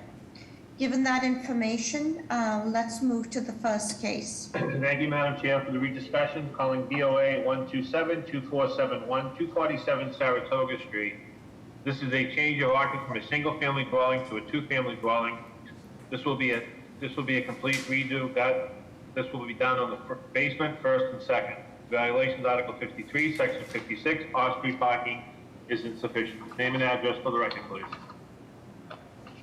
Hello, Madam Chair and members of the board. Chairman Tobar moves here, 247 Saratoga Street, the owner. So can you tell us why you were deferred?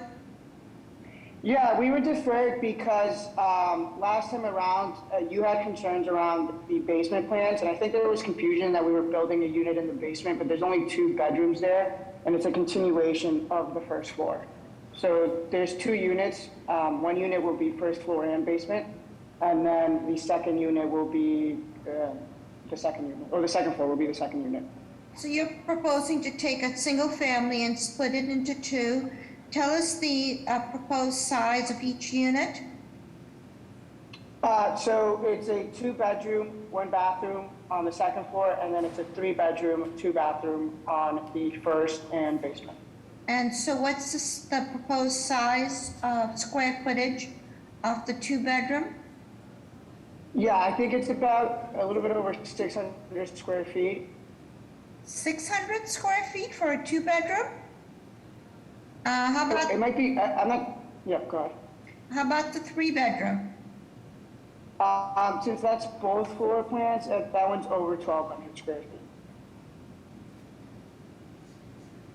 Okay. So the bedrooms are 12 by 12, and then But tell us about, other bedroom is. so hold on. Tell us about the floor to ceiling height in the basement. Yeah, that is, I'm pretty sure it's 9 feet. So yeah. And tell us what the height is from the floor to the sill of any proposed windows. So I wouldn't know that. I think my architect should be on the call here. I'm not sure if Harold's on. But Who's your architect? Harold? Miss Ambassador, do you see Harold on? I don't see that name. Is it, I can give him a quick call if you'd like for him to jump on, but from my understanding, it was all, it all passed code.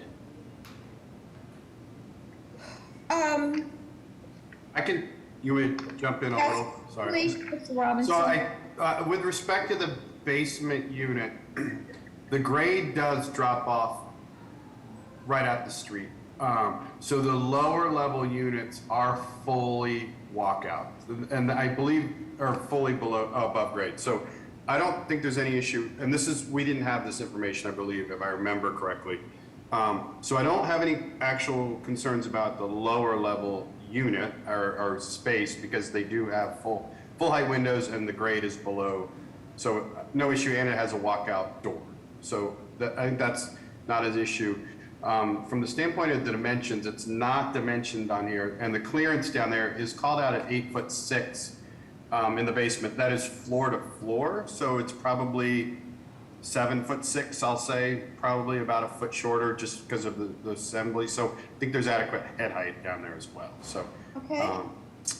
from the dimensions of the unit, it's a little hard for me to tell, but it's 20 feet wide, so it's probably, yeah, I mean, it's probably closer to 750 for the 2-bedroom and maybe 1,500 for the units, but I don't know that for sure. I don't see it called out. So. Okay, so you're gonna have to help me. Is that within the range for the 2-bedroom, Mr. Robinson? So it could be undersized. That is a good point. That's why didn't want to be too held to that. Okay. Yeah, we've been sent. No, please. Go ahead. And then Mr. Robinson again, or Mr. Ehrlich, both of you can help me. I think the rear bedroom. On the sides, both units. Yeah, I think the rear bedroom upstairs is probably undersized, to be honest. It's not, it's very thin and long, as you can sort of see. If you zoom in on the right-hand side of the plan, you'll see the bedroom. It doesn't even look like it's 8 feet wide. So I'm not even sure it's actually a bedroom at all, so yeah. Okay, Mr. Ehrlich?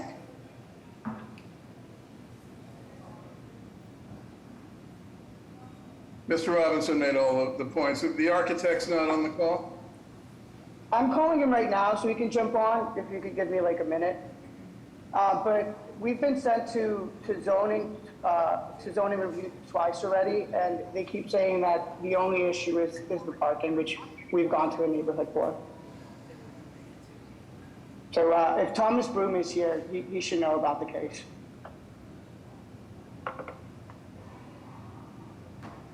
Okay, is anybody here to speak in support of this proposal? Yes, good morning, Madam Chair, members of the board. Natalia Benito with the Mayor's Office of Neighborhood Services. The applicant met with the Maverick Central Neighborhood Association in March 2022. The association voted to approve. The community stated that they were happy to see a family staying in the neighborhood. Our office hosted an abutters meeting in March 2022 as well, and no one was in attendance. So at this time, our office would like to defer all judgment to the board. Thank you.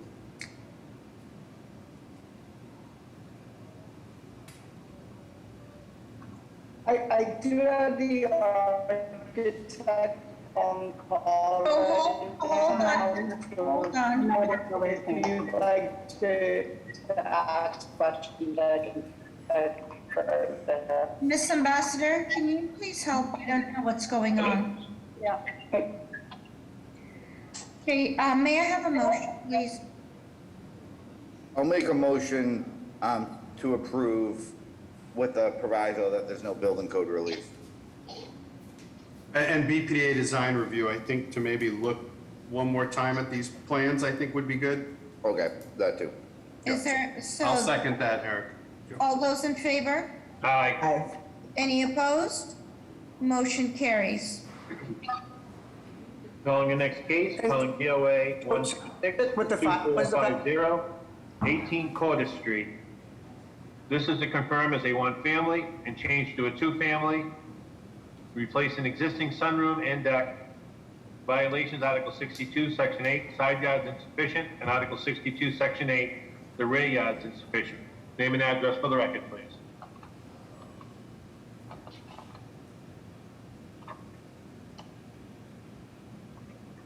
One second, I do see a raised hand here. Scott, are you here for this proposal? If so, I just sent a request to unmute you. Okay. Madam Chair, members of the board, can you hear me now? Yes. Okay. Once again, this is Scott Vaughn. I'm the architect, business address 1 Mifflin Place, Cambridge, Mass. So tell us what's being proposed at Cordes Street.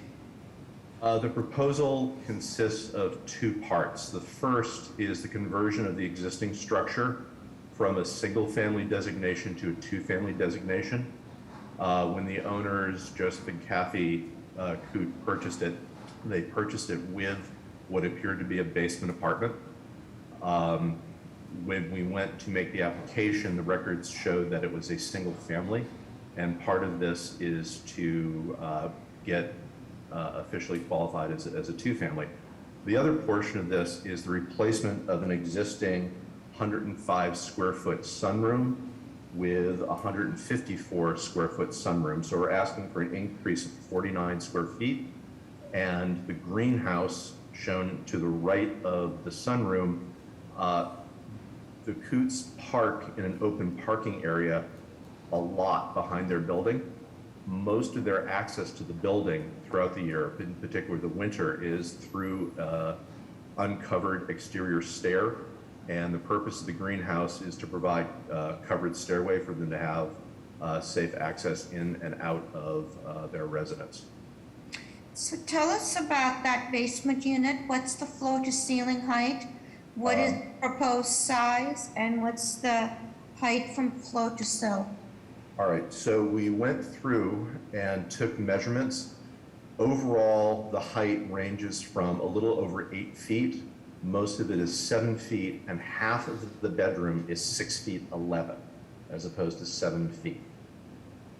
If it was absolutely necessary, we could probably strip the ceiling and create a full 7 feet in that half, but the existing condition for half the bedroom and the unit size is 440 square feet.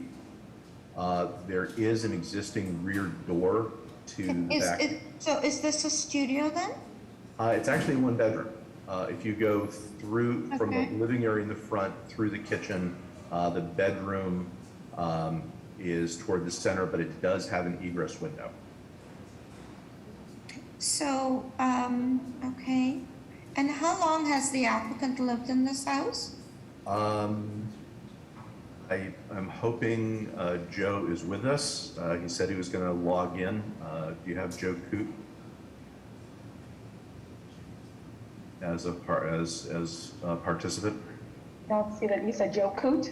Yes, Okay. C-O-O-T-E. I'll see that name. Okay, so, I mean, I'm just trying to figure out if this was a recent purchase or if they've been there a period. No, I think it's in the order of a couple of decades. Okay.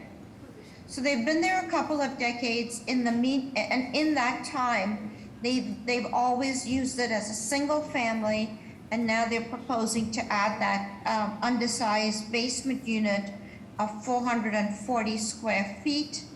And then they're proposing the sunroom of increase of 49 square feet then, okay? That's correct. And the last part of this, there's an existing deck and it's not in great condition. The existing exterior stair is not in great condition. So in addition to replacing the exterior stair, they want to replace the deck as well with a new structure. But they're going to replace the deck in the same place, they're not extending it? In the same place, correct. Okay, so that's not going to be subject to our review, it's the sunroom that will. How are the plans, Mr. Robinson? Plans are fine. I think they're the same ones we saw before. I thought we were asking for more, the whole floor plate, but can you just confirm, so on... Actually, let's take a look. We sent, I'm not sure which set you have. We sent... I have the only one that I'm looking at my screen, but I have the same one that all right, showing. Is there a second, because I have the site plan? No, oh, okay. We resubmitted the drawings showing full floor plates, dimensioned basement plan, structural drawings, and an annotation on all the materials. Okay, I don't have those, so that's where I was confused. All right, because I remember we asked, but do we? Let me just clarify, because so on this plan here with the red hatching on this right-hand side, so that is, you're saying, so that front volume, once you come off the red hatching on the left, that's the studio, that's the common room for the studio, and then it's a galley kitchen you pass through, and then the bedroom is up into the upper right corner, is that correct? That is correct.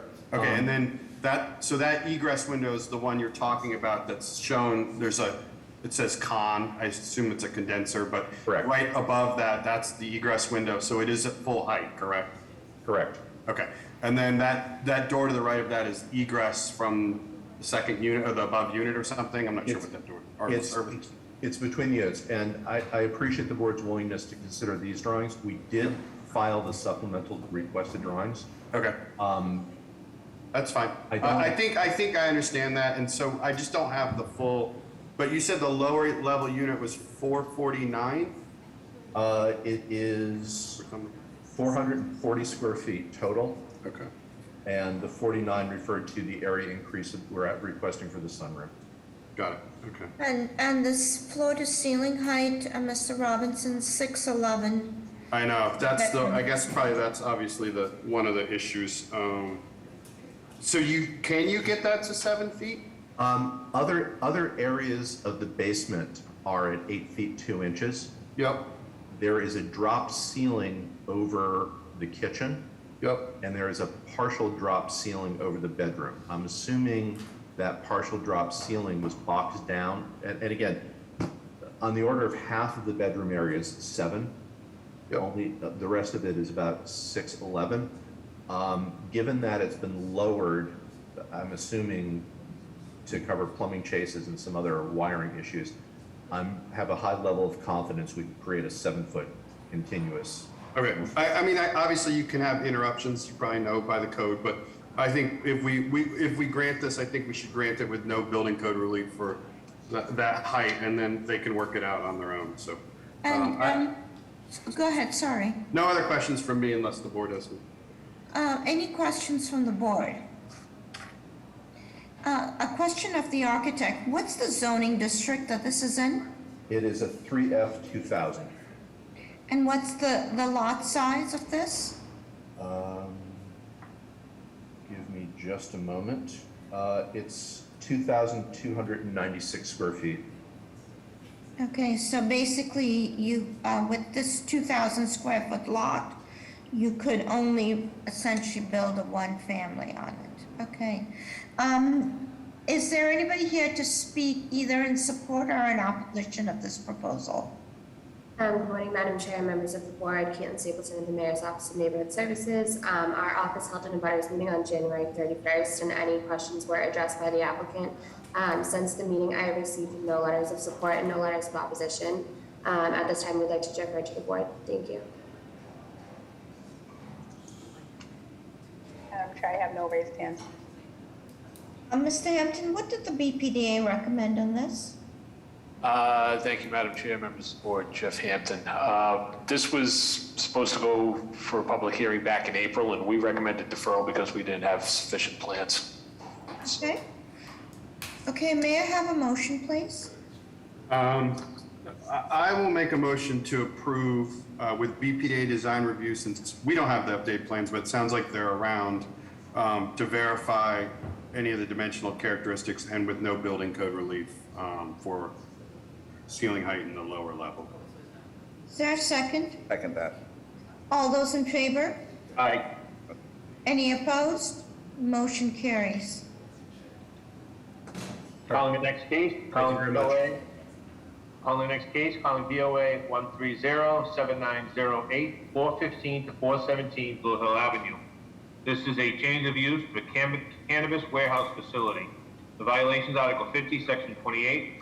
The cannabis establishes been use. Article 50, Section 28. Use and regulations, 50-28, FN 13. Cannabis established provided that any cannabis established shall be sited at least 1/2 mile or 2,640 feet from another existing cannabis establishment and at least 500 feet from a pre-existing public or private school providing education in kindergarten or any grades of 1 through 12. Distances shall be determined from the nearest lot line of the proposed establishment to the nearest lot line of the existing establishment or school.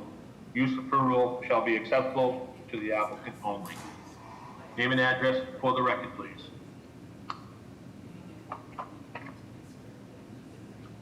Can you hear me? My name is, thank you. Good morning, Madam Chair. Good morning to the rest of the board. My name is Kim Napley, and I am an attorney for Vicente Cedarberg. Office address is 800 Boylston Street, representing the client. So I think the first question we want to get to is the 1/2 mile or the 500 feet.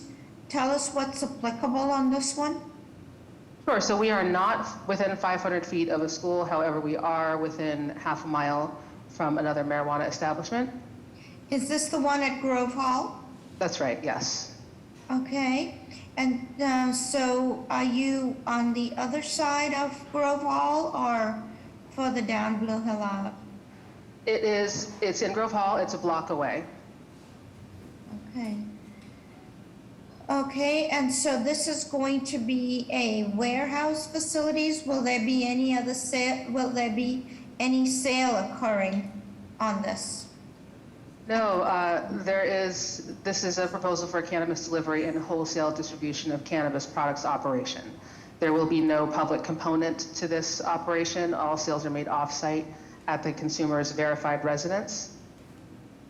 And the only access to the site is for credentialed employees. Okay, so just tell us how this will work. Sure. So, as I said, it's a proposal for an adult use cannabis warehouse and courier business. The proposed hours of operation are 10 a.m. to 9 p.m. Monday through Saturday and 12 p.m. to 8 p.m. on Sundays. In terms of operations, it's a business that receives wholesale cannabis from licensed marijuana cultivators and marijuana products manufacturers. The wholesale products are stored in a secured vault that is on site at 415 Blue Hill Ave until it is securely transferred from the vault to one of EnRoute's 3 secure vehicles for delivery to customers. On the topic of delivery, EnRoute delivers only to customers who are 21 years of age or older at their home residences or to licensed marijuana operators. So that means that deliveries So hold on. Sure. So you have 3 vehicles, no vans, or I guess these are vans. Okay. They are vans, yeah. And they have. Okay, and you deliver to home. What are the security mechanisms on site and on vehicles? Sure. We have Dan Linsky from Linsky Security who is on the call with us. If we could unmute him, he can talk about it. I think I'm good. Can you hear me now? Yeah. Yes, please put your name and address on the record. Yes, ma'am. My name is Dan Linsky. My address is 125 High Street on the 3rd floor. It's my office at Kroll. We're the security consultant for the project. We have designed a robust security program with access control systems, extended security vault. We've got extensive cameras inside and outside the facility. The cameras will have analytic technology that after hours, should somebody appear in a location outside or in the parking lot where they don't belong, our video monitoring company will have a screen pop up that they have to respond to. So if a person appears there, the screen will pop up. We'll then communicate with the people, what are you doing on our property? If need be, contact law enforcement. If it's a cat or, some other things. So Mr. Linsky, can you talk about the vehicles? How are the vehicles secured? The vehicles are secured with an inner cage area that secures the product. There'll be 2 drivers. There are cameras that will cover the entire interior of the vehicle. We have the ability to put additional locked safes inside the secured compartment and back.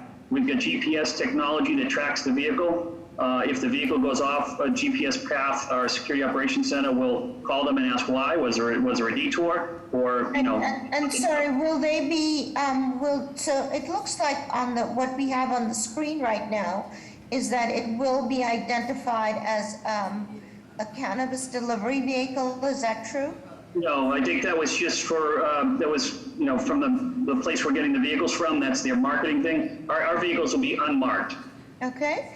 Can I go back to Ms. Napoli, please? Sure, Madam Chair, could I just quickly add, just to supplement that, each driver will be outfitted with active body cameras as well, and there's 2 drivers in the vehicles at all time, and at no point are the vehicles left alone when a delivery is being made. So Ms. Napoli, this is a question that we struggle with all the time. There is this requirement that establishments be at least 1/2 mile between each other. So there's a couple of questions I need to ask you is, what is the compelling reason that, given that this is not a high-density neighborhood, such as the downtown, what is the compelling reason to have one facility in such close proximity of a second one in a less dense neighborhood? Sure, that's a good question. So I would suggest thinking of Pure Oasis, the abutter, the other operating marijuana establishment, think of them as a Whole Foods, and thinking of EnRoute, my client, as a Blue Apron. The 2 can operate in consonant. They serve the same or similar populations without negatively impacting the community or each other. So EnRoute's operation is entirely different than Pure Oasis. Where Pure Oasis has services customers entirely on-site and inside of its location, En route's customers are entirely off-site. There's no public component to the operation. As I said, it works in consonant, and it allows for the benefits of citing a cannabis operation in the neighborhood without the negative potential impacts. There won't be any queuing of customers. There is an executed traffic study that indicates that the existing the existing transportation infrastructure in conjunction with the on-site parking is sufficient to support en route traffic, the parking and loading demands, and that it wouldn't have any adverse impacts to the area. The passage of question 4, the law that, the ballot measure that gave us the ability to tax and regulate cannabis for adult use, it had equity provisions included in that statute that mandate that people and communities that are disproportionately impacted be included in the industry. And 415 Blue Hill Ave, this neighborhood, is right at the heart of that. So to have this revitalization of the neighborhood, to bring the jobs that they're proposing 40 jobs for the location, is a real benefit to the immediate community, such that it's a compelling argument, compelling reason to have them cited close together. Yeah, I still struggle with, being within a block of another project. I still struggle with that. How are the plans, Mr. Robinson? Plans are fine. I guess as the architect on the board, if this is granted, I'm hopeful that we can put some proviso on this to actually enhance the quality of the building and the aesthetics of it from the outside. And I'm interested to understand how this is not going to, I guess, turn into a fortress if it's basically a vault, as Blue Hill Ave is obviously a public way and has pedestrian traffic. So I think I have some architectural questions, less about the operations, but the plans seem fine, and I understand the difference in the two proposals, I guess, in terms of Pure Oasis. So no questions for me on that besides the exterior upgrades. Sure. Any other questions from the board? I just want to echo Mr. Robinson's concerns. I understand there are two very different uses between the two different cannabis establishments. We are on a neighborhood shopping area, and to have a commercial building with no foot traffic seems unfortunate, and some way to at least mask that to make it look like it is a neighborhood shopping district building, I think is really important. And so let me just ask, any other questions from the board? Yeah, I have two comments and a question. One is, I actually am not so worried about the buffer zone in this case, because I think it's really two completely different functions. The concern about the buffer zone initially was having these retail establishments side by side, and that's not, with foot traffic in and out, that's not what this is, so I don't think that really applies. I also totally agree with this notion that this needs to look a little warmer and friendly and not like a fortress involved, and that is a major issue. My question is, are the drivers employees of the operation, or are they independent contractors? They are drivers of en route. There will be 40. The drivers are employers of en route. Yes. Okay. There's 40 employees total. There's parking on site for the employees, and it's also proximal to public transportation, allowing them to people from the community and the surrounding areas to come in. Okay. On the point that's all. My concern, I'm concerned in general about the issue of employees and independent contractors, but from a security point of view, I think it's critical that they be employees of your operation. Agreed. Okay. Any other questions from the board? Okay. Now, I see that there are a lot of hands raised. I'm going to take comments from 6 people in support, 6 people in opposition. So what I'd like to do is open it up for comments from, first I'd like to hear from representatives of elected officials, and then we will go forward and hear from community residents. And please, I need to hear from community residents who are in proximity and not from people who are, on the other side of town. Okay, so let's, with those instructions, and again, my last comment is, give us new information. Please do not repeat what somebody else has said. Okay? Ms. Ambassador, go ahead. Okay, we'll start with ONS. Are they all present? Yep, thanks, Jessica. Madam Chair, members of the board, Connor Newman with the Mayor's Office of Neighborhood Services. At this time, the Mayor's Office would like to defer judgment to the board. There's been a lot of conversation within the community about this proposal. A number of residents and organizations have expressed concerns with its proximity to the existing establishment at 430 Blue Hill Ave. With that, we defer to the board. Thank you. Thank you. Rochelle, go ahead. Hi, everyone. My name is Rochelle Centeo, and I am here representing State Representative Liz Miranda in the 5th Suffolk District. I would like our office to go on record in support of this project at 415 Blue Hill Ave. We see this as an opportunity to bring in 40 well-paying jobs for our people in our community, and it's not competing with the other dispensary on the street, so we're in support. Thank you. Isabel, go ahead. Hello, Madam Chair, members of the board. I'm here on behalf of the Office of Councillor Louis Jean, and I would like to go on record in support of this project. Okay. Mike Koza, go ahead. Hi, this is Michael Kosa from Project Ride 320, the letter A, Blue Avenue. We submitted our concerns regarding that this location is 1 block away. Their parking plan is using the parking of a senior homeowner next door. During the snow emergency, their tenants actually park for their vehicles in the space. So when there is a snow emergency, they're not going to have access to this location, and it's going to impact the future selling price for the senior homeowner. Also, the plan about having amplified warnings to the people who are on site of the parking will impact abutters as we go forward. So we have a number of problems with this proposal. Thank you. Sister Virginia. Madam Chair, Jessica, before you go, Secretary here, Madam Chair. Yes. We do have letters of support and we do have letters of opposition as well. Thank you. Thank you. Thank you. Sister Virginia Muhammad, go ahead. Can you state your name and address for the record, please?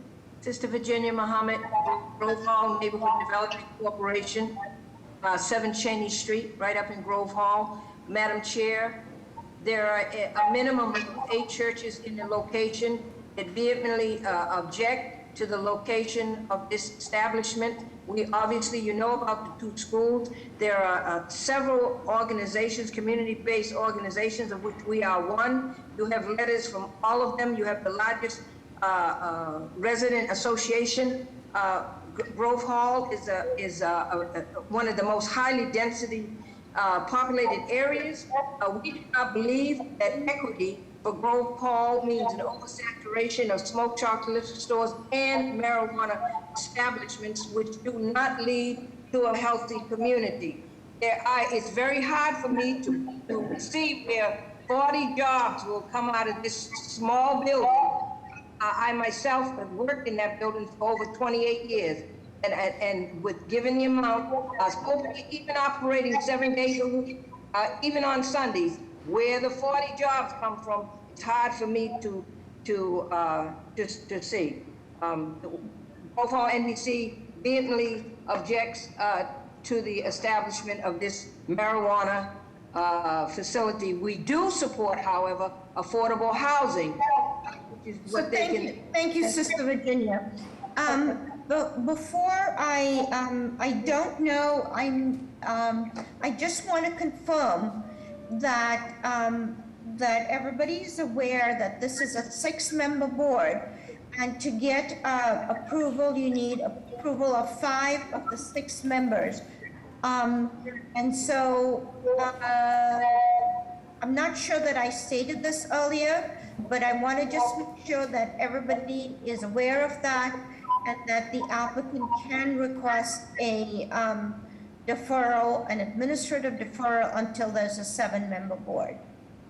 Okay? Okay. All right. Jaquetta, can you state your name and address for the record, please? Sure. Jaquetta Van Zandt, 21 Mount Pleasant Avenue. I'm a Roxbury homeowner with ties to Grove Hall. Madam Chair, the rest of the board, I would like to go on record in support of this proposal based on the 40 jobs that it will create, as well as noting that this is a delivery and no customers will ever be on site. There will be no impact to the surrounding community, and I urge you to move this proposal forward. Thank you. Karen, I sent a request to unmute you. Can you state your name and address for the record, please? Karen Bunch. Yes, hello everyone, Madam Chair, Karen Bunch, Chairwoman of Greater Grove Hall Main Streets.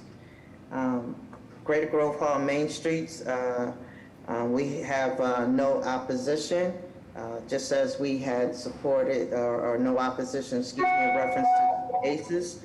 We do understand that it will bring jobs into the community.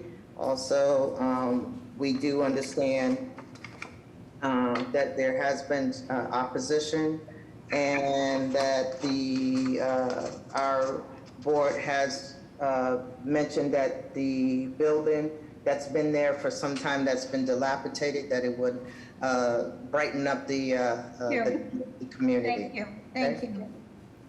Please, anybody else who speaks, give us new information. But if you're in support and everybody has stated the reason, can you put on the record that you're in support? Okay, Jose, I sent a request to unmute you. Can you stay? Okay, put his hands down. V. Pina, I sent a request to unmute you. Can you state your name and address for the record, please? Hello. Hello. Okay. Yep, go ahead. Can you state your name and address for the record? Yes, so this is V. Pina, out of the Roxbury area. I was actually born in Roxbury, raised in Roxbury as well. I am in support of this. Can we have your address, please? Oh, I currently moved out of the area recently. Okay. I'm now in Mattapan, but was Okay, most so recently in can I hear from somebody else? Okay, Jose Ramirez, go ahead. Ramirez. We can't hear you.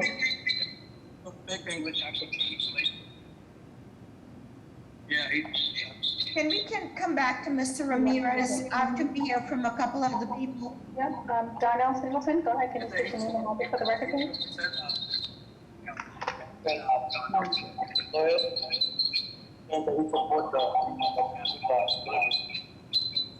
I'm sorry, I'm trying to mute. Okay, go ahead. Joel, sorry, I sent a request to unmute you. Can you state your name? Can you guys hear me?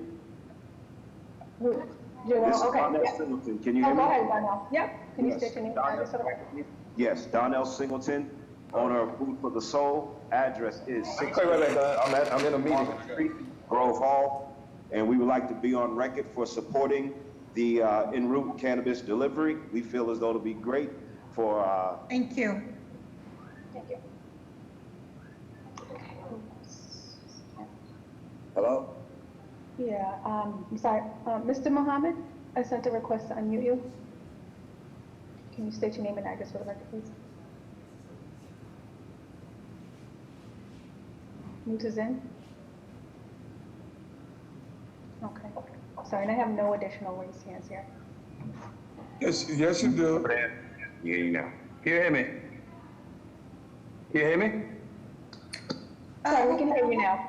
Oh, yeah, I'm the manager of Chad's House of Pizza, 661 Warren Street. I'm representing Mr. Mohammed. He's not available.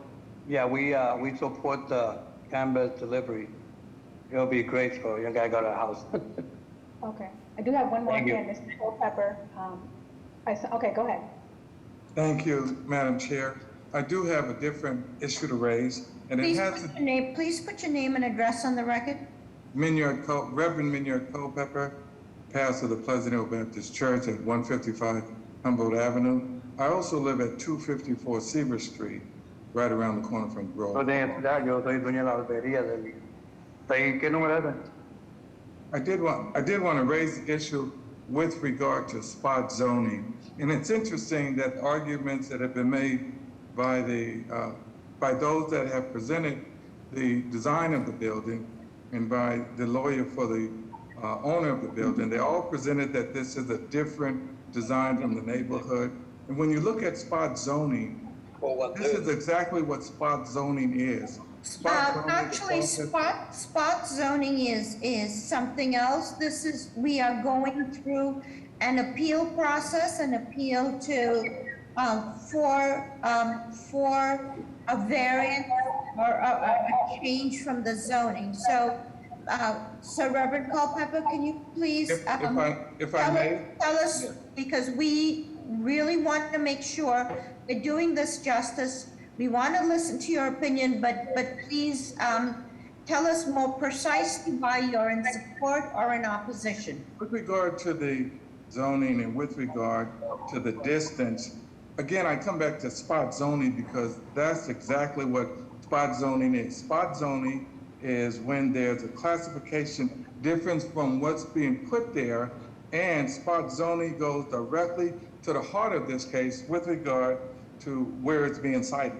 Spot zoning, if this amendment is approved, if this request is approved, it would be in violation of what spot zoning goes against. And I can cite a case, I'm looking at the case right here. By the way, I am a professor of law and adjunct professor at Suffolk University Law School. I'm looking at the latest case that came down in 2022, Rosen versus Long. Came down from the Mass Land Court in January of 2022 that had to do with citing a marijuana plant. So when you look at spot zoning, so can you tell us very precisely what your opposition is? Here's my point. If this is approved, my opposition is that it will be violating the spot zoning restrictions that are set down not only from this case, that were also set down from the Long Meadow case regarding spot zoning. And I say that because one of the interesting things about spot zoning, it has to do with whether the establishment is constituted for the benefit of the ones that own it. It also has to do whether it's within the parameters of what's proposed for the Grove Hall area. It also has to do with whether the zoning change, and this is key because it has to do with the zoning law, whether this proposed zone changes is different from that of the surrounding area. And so when I look at what a spot zoning is in this state, this is squarely in conflict with what the spot zoning says zoning is. The last thing about this is whether or not the proposed changes is different from the surrounding area. And I think that goes right to the heart of what spot zoning is, because it's a dramatic change from what's proposed for that area. The last thing that I'll say with regard to the spot zoning. But can you just wrap up? I will. My last point, with regard to the elements of spot zoning, I'm reading from a case, is a proposed change. Come on, Reverend. I am. Okay. Let me finish. Is the proposed change to the detriment of the community at large? I say that this proposed change, when you look at the letters that have been submitted, and I read the letters that were submitted regarding parking and the parameters, this proposed change is to the detriment of this neighborhood, Grove Hall, and this community. I believe. Thank you. Ms. Ambassador, I see there's a couple more. Go ahead, Joel Richards. Hello, yes, thank you guys. My name is Joel Richards. I live at 1 Parkland Place in Dorchester, and I'm speaking in favor of the business. My main support for this business is ideological. The dispensary business needs business models needs businesses with this kind of model of profit sharing and also reinvesting back into the neighborhood. Several times now, when you're not a business that is invested in the community itself, we see businesses that just sell and their workers just go home and they're not reinvesting in the business around it. Grove Hall needs a business like. Hi, Paula Joseph, go ahead. Can you state your name? Hi, I'm my brother. Hi, my name is Paula Joseph. Good morning, Madam Chair. I'm the homeowner at 64 Devon Street, which sits roughly about 200 feet from the proposed site. And I'm in a butter. I'd like to go on the record in support of this proposal based on the 40 jobs that will be created, as well as noting that as this is a delivery, there will be no impact to the surrounding community. I'm urging you to move forward with this proposal. And this is Paula Joseph again at 64 Devon Street. Okay, thank you. Okay, Ms. Ambassador. Okay, thank you. Can can you please mute everybody? I'd like except for the attorney representing the applicant. Here. Okay, so what I'd like to ask you, because I do think that Mr. Kuzer brought up a good point, which I neglected to ask you about, and that is parking, because I assume that with 40 jobs, you're going to have some number of people who are going to be driving in, and also you will have 3 vehicles. Can you tell us how you're going to accommodate parking on site and the storage of those 3 vehicles when they're not in use? Sure. So we have a total of 8 parking spots on site. 3 are for the delivery vehicles, and they will be stored on site when they're not in use. 5 are for employees. So as far as the employees, there is, as has been noted, there are 40 total, approximately 9 of which will be on site during business hours, in addition to the 6 delivery drivers who will be out in the field at any given time. Okay, so should an employee need to drive in while the delivery vehicles are around and about, they will have the opportunity to park in those spaces? That is correct. And as I mentioned, there's also proximity to the T and various ride sharing, which. And I think the other question for you is, do you have a plan to hire from the community? Absolutely. Let me just get to my notes here. The staffing plan, so the goal is to hire directly from the neighborhood so that Grove Hall's community will benefit economically from the business. They'll receive competitive wages, quality health and dental insurance, and they'll have access to additional benefits like down payment assistance for first-time home buyers. And as was mentioned, the team plans to offer a profit sharing based on the success of the neighborhood. And they aim to have a very diverse and inclusive employment operation that provides economic empowerment to its employees and the neighborhood at large. And who is the applicant? Who is your minority applicant on this? They're all minorities. Mm-hmm. I can list the names. They are, just get to my notes, Mr. James Finney, who is the Economic Empowerment Social Equity applicant, Mr. Brian Keith, Ms. Joanne Keith, Mr. Solomon Chowdhury. Okay, got it. Okay. Let me see. Okay.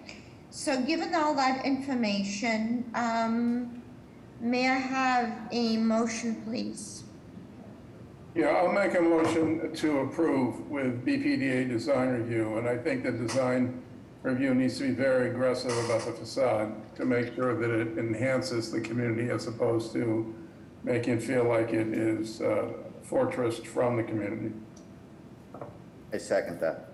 All those in favor? Aye. Aye. Any opposed?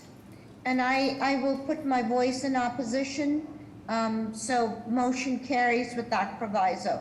And I'm sorry, was this to this applicant only as we usually do it? Yeah, yes, thank you. Yes, okay.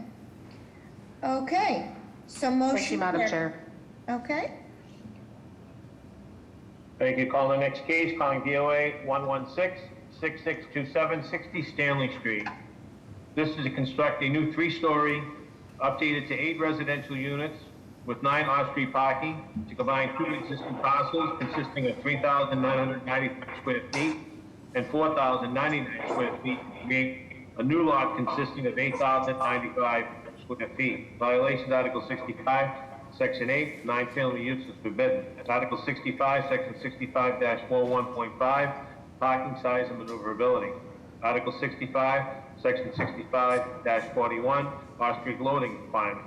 Article 65, Section 42.3, traffic visibility across the corner. Article 65, Section 9, dimensional regulations, front yard.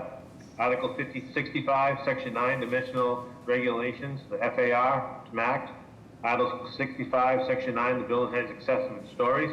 Article 65, Section 9, the side yard is insufficient. And Article 65, Section 9, the rear yard is insufficient. Name and address for the record, please. Good afternoon, Madam Chair, members of the board, Attorney John Fulgini, 10 Forbes Road at Braintree, here on behalf of the applicant for 60 Stanley Street in Dorchester. Zoning in this neighborhood is 2F6000. Our lot size is 8,100 square feet. 60 Stanley Street is made up of 2 vacant lots in the corner of Stanley and Kane Streets in Dorchester. The proposal is to build a new 8-unit condominium building with 9 off-street parking spaces. I'm going to briefly run through the violations.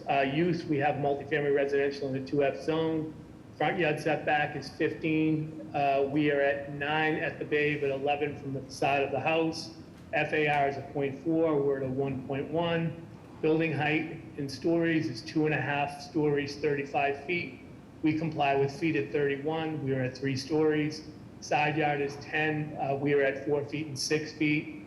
And parking is 1.25 spaces per unit, and we're at 1.125, which is 9 spaces for 8 units. In open space, we have redesigned this, so requirement is 525 square feet. We're at 482 square feet of open space. As far as the unit program goes, unit 1 is a 2-bed, 884 square feet. Unit 2, 2-bed, 884 square feet. Unit 3 is a 3-bed, 1,143 square feet. Unit 4 is a 2-bed, 1,045 square feet. Unit 5 is a 3-bed, 1,143 square feet. Unit 6, 3-bed, 1,110 square feet. Unit 7, 2-bed, 1,035 square feet. And Unit 8 is a 3-bed, 1,128 square feet. So, I'm sorry, Mr. Bulgini, so of the 8 units, does it sound like it's split between 2 and 3s? It is, yes, Madam Chair. It's evenly split, okay. And that was, this went through a long community process, and the 3 families were requested it on behalf of the abutters and neighbors because they felt, it's home ownership and it's family type units that would be, more beneficial to the neighborhood. Okay. We had to. So can you explain how the parking will work? Sure, James Christopher is on this call.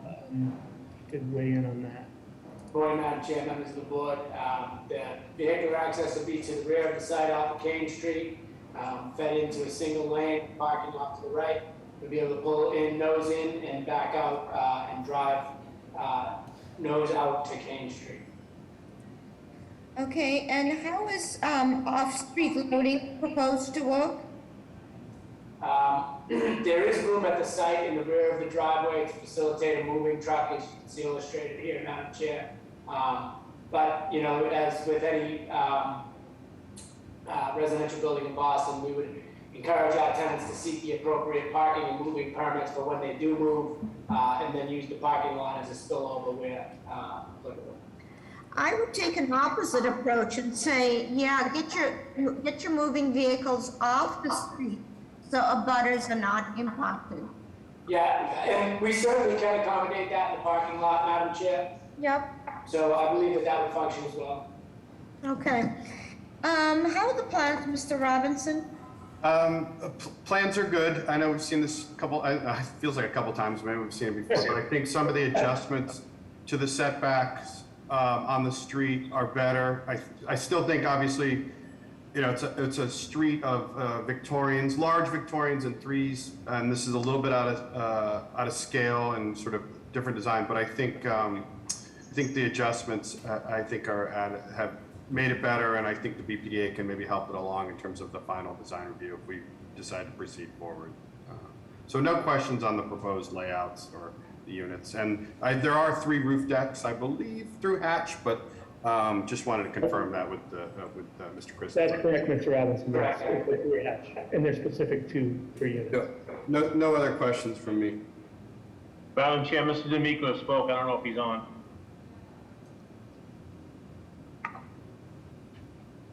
Yep, Bob is here, sorry. Bob, let me make you a panelist, and then you'll be able to unmute yourself once you accept the designation.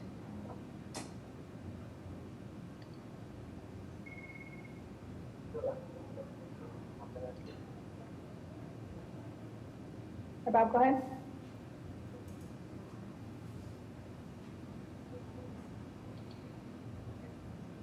Hi, Bob, are you getting the request? Yes. Okay. Hello? Yes, can you hear me? Yes. Okay, Bob D'Amico, Boston Transportation Department. Madam Chair Lady, members of the board, I'd like to see the number of spaces reduced to 8 and park on a 60-degree angle in order to make this work well. Because right now it's quite tight, and maneuverability would be very difficult, but if they reduce it to 8 spaces and park it on a 60-degree angle, it would work much better. Thank you. Thanks, Bob.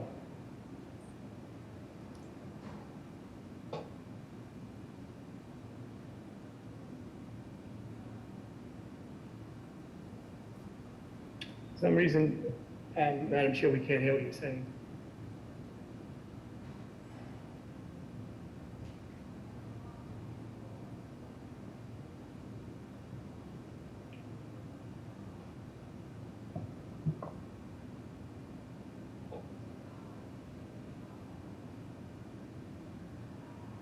Madam Chair, we can't hear you.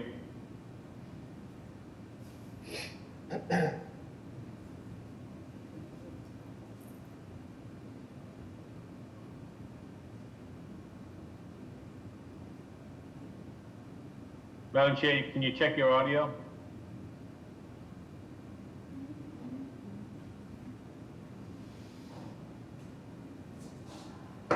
Is there video on? The video's on, yes. Hmm.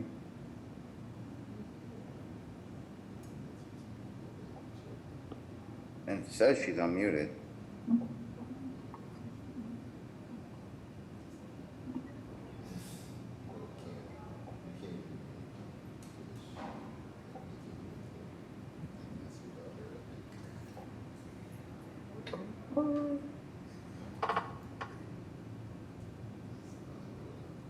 To bring this to closure.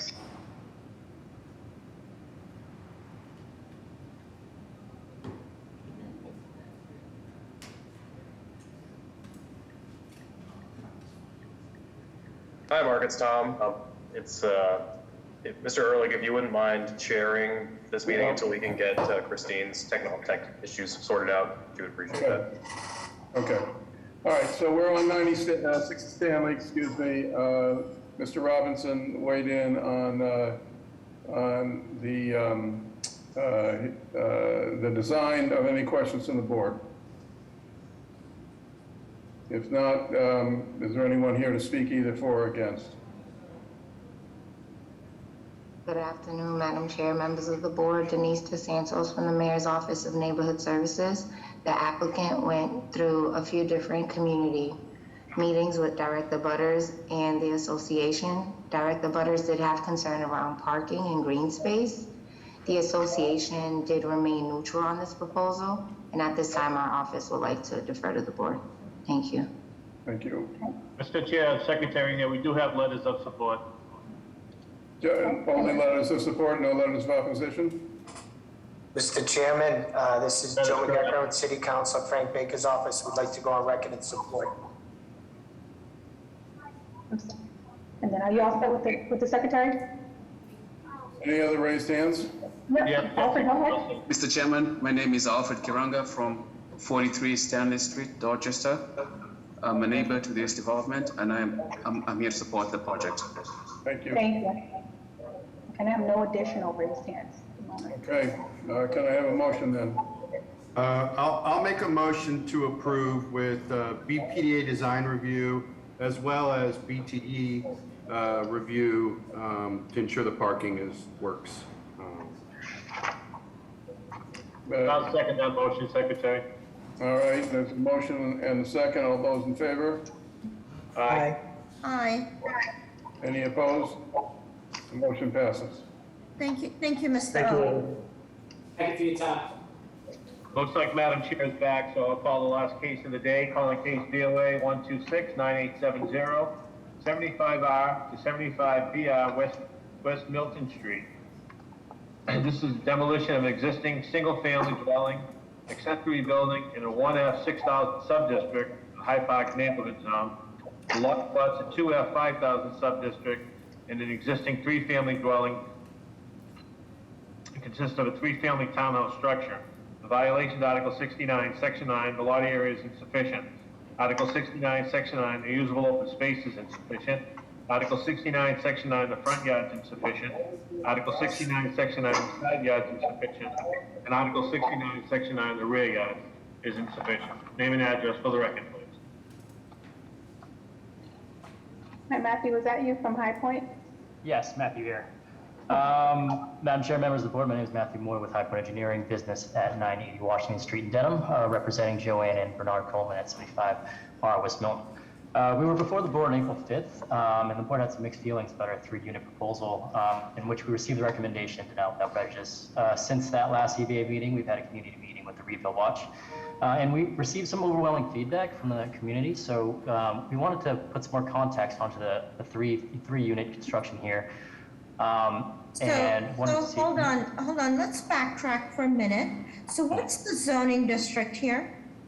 So our access road, we are actually the 1F. What is 1F. You're in the 1F, what, 6,000 is it? Right. And then our access road is. And how many square feet is this lot? 11,000 change. So it's 11,000 square feet. Okay, and our concerns last time, was it contextual? Density mainly, and along with the side yards and the calculations for the open space. Okay, so are there going to be so you're going to demolish the existing building and you're going you're proposing to put these 3 buildings, these 3 townhouses with their sides to the street? Right, so it was easier to fit in because of the dimensions of it. It's just long and thin, that it would fit better on the lot that way, and it wouldn't fit the other way because of the width of the lot. So at least for the front unit, you could not have a front door on the street? Oh, we could make the change to have the front unit face the street. Okay, and then let's talk through, because we want to make sure that a long, narrow building doesn't impact the abutters in significant ways. Right. So, and we have to recognize that this building goes with the property and not with the owner. So, so let's just walk through what the yard requirements are, what's required, and what's being proposed, okay? Right. If you scroll, I think, further down, there's a site plan that outlines all the setbacks and the calculations for it too. So talk us through that so that people who are listening to this case also get the facts. So let's see. We submitted another zoning site plan, which is this same site plan, but darkened, so you can see the features of the abutters. So can you verbally tell us what the front yard is that's proposed and what's required?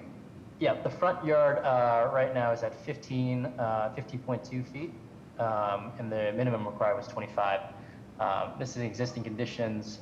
We are right here on the left, 2-story frame wood dwelling there with a detached garage. And the 3 buildings would go down the length of the lot there, facing the abutter essentially in front of us, with West Milton all the way to the right of the project. Since then, the abutter on the right has been subdivided.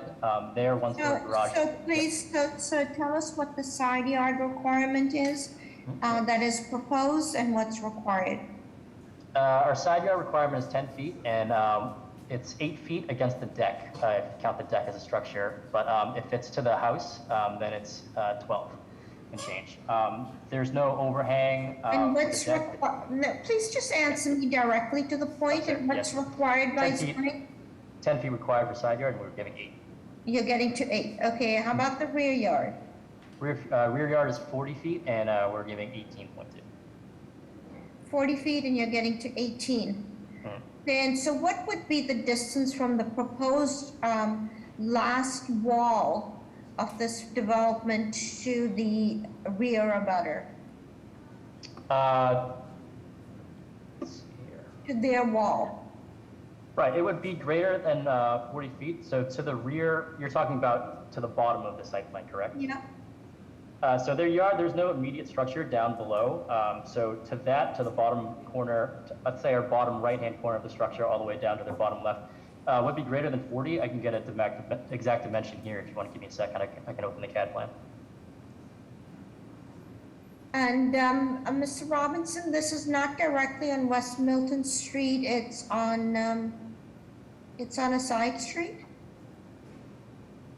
No, it fronts West Milton Street on the front. There seems to be, the rear abutter is the railroad tracks, I believe. I don't think there's any. Correct. Yep. Okay. Yeah. Okay, because looking at this plan that's right up on the screen now, we have West Milton Street on the right, and where's the access? The access is through, so it's still addressed West Milton, but it's a small West Milton access is road. to the top as well, so. Okay. Right. Milton Street, West Milton Street. They're both West Milton Street, but they're just, it's an access road, but we're still addressed on West Milton Street. Okay, got it. How are the plans, Mr. Robinson?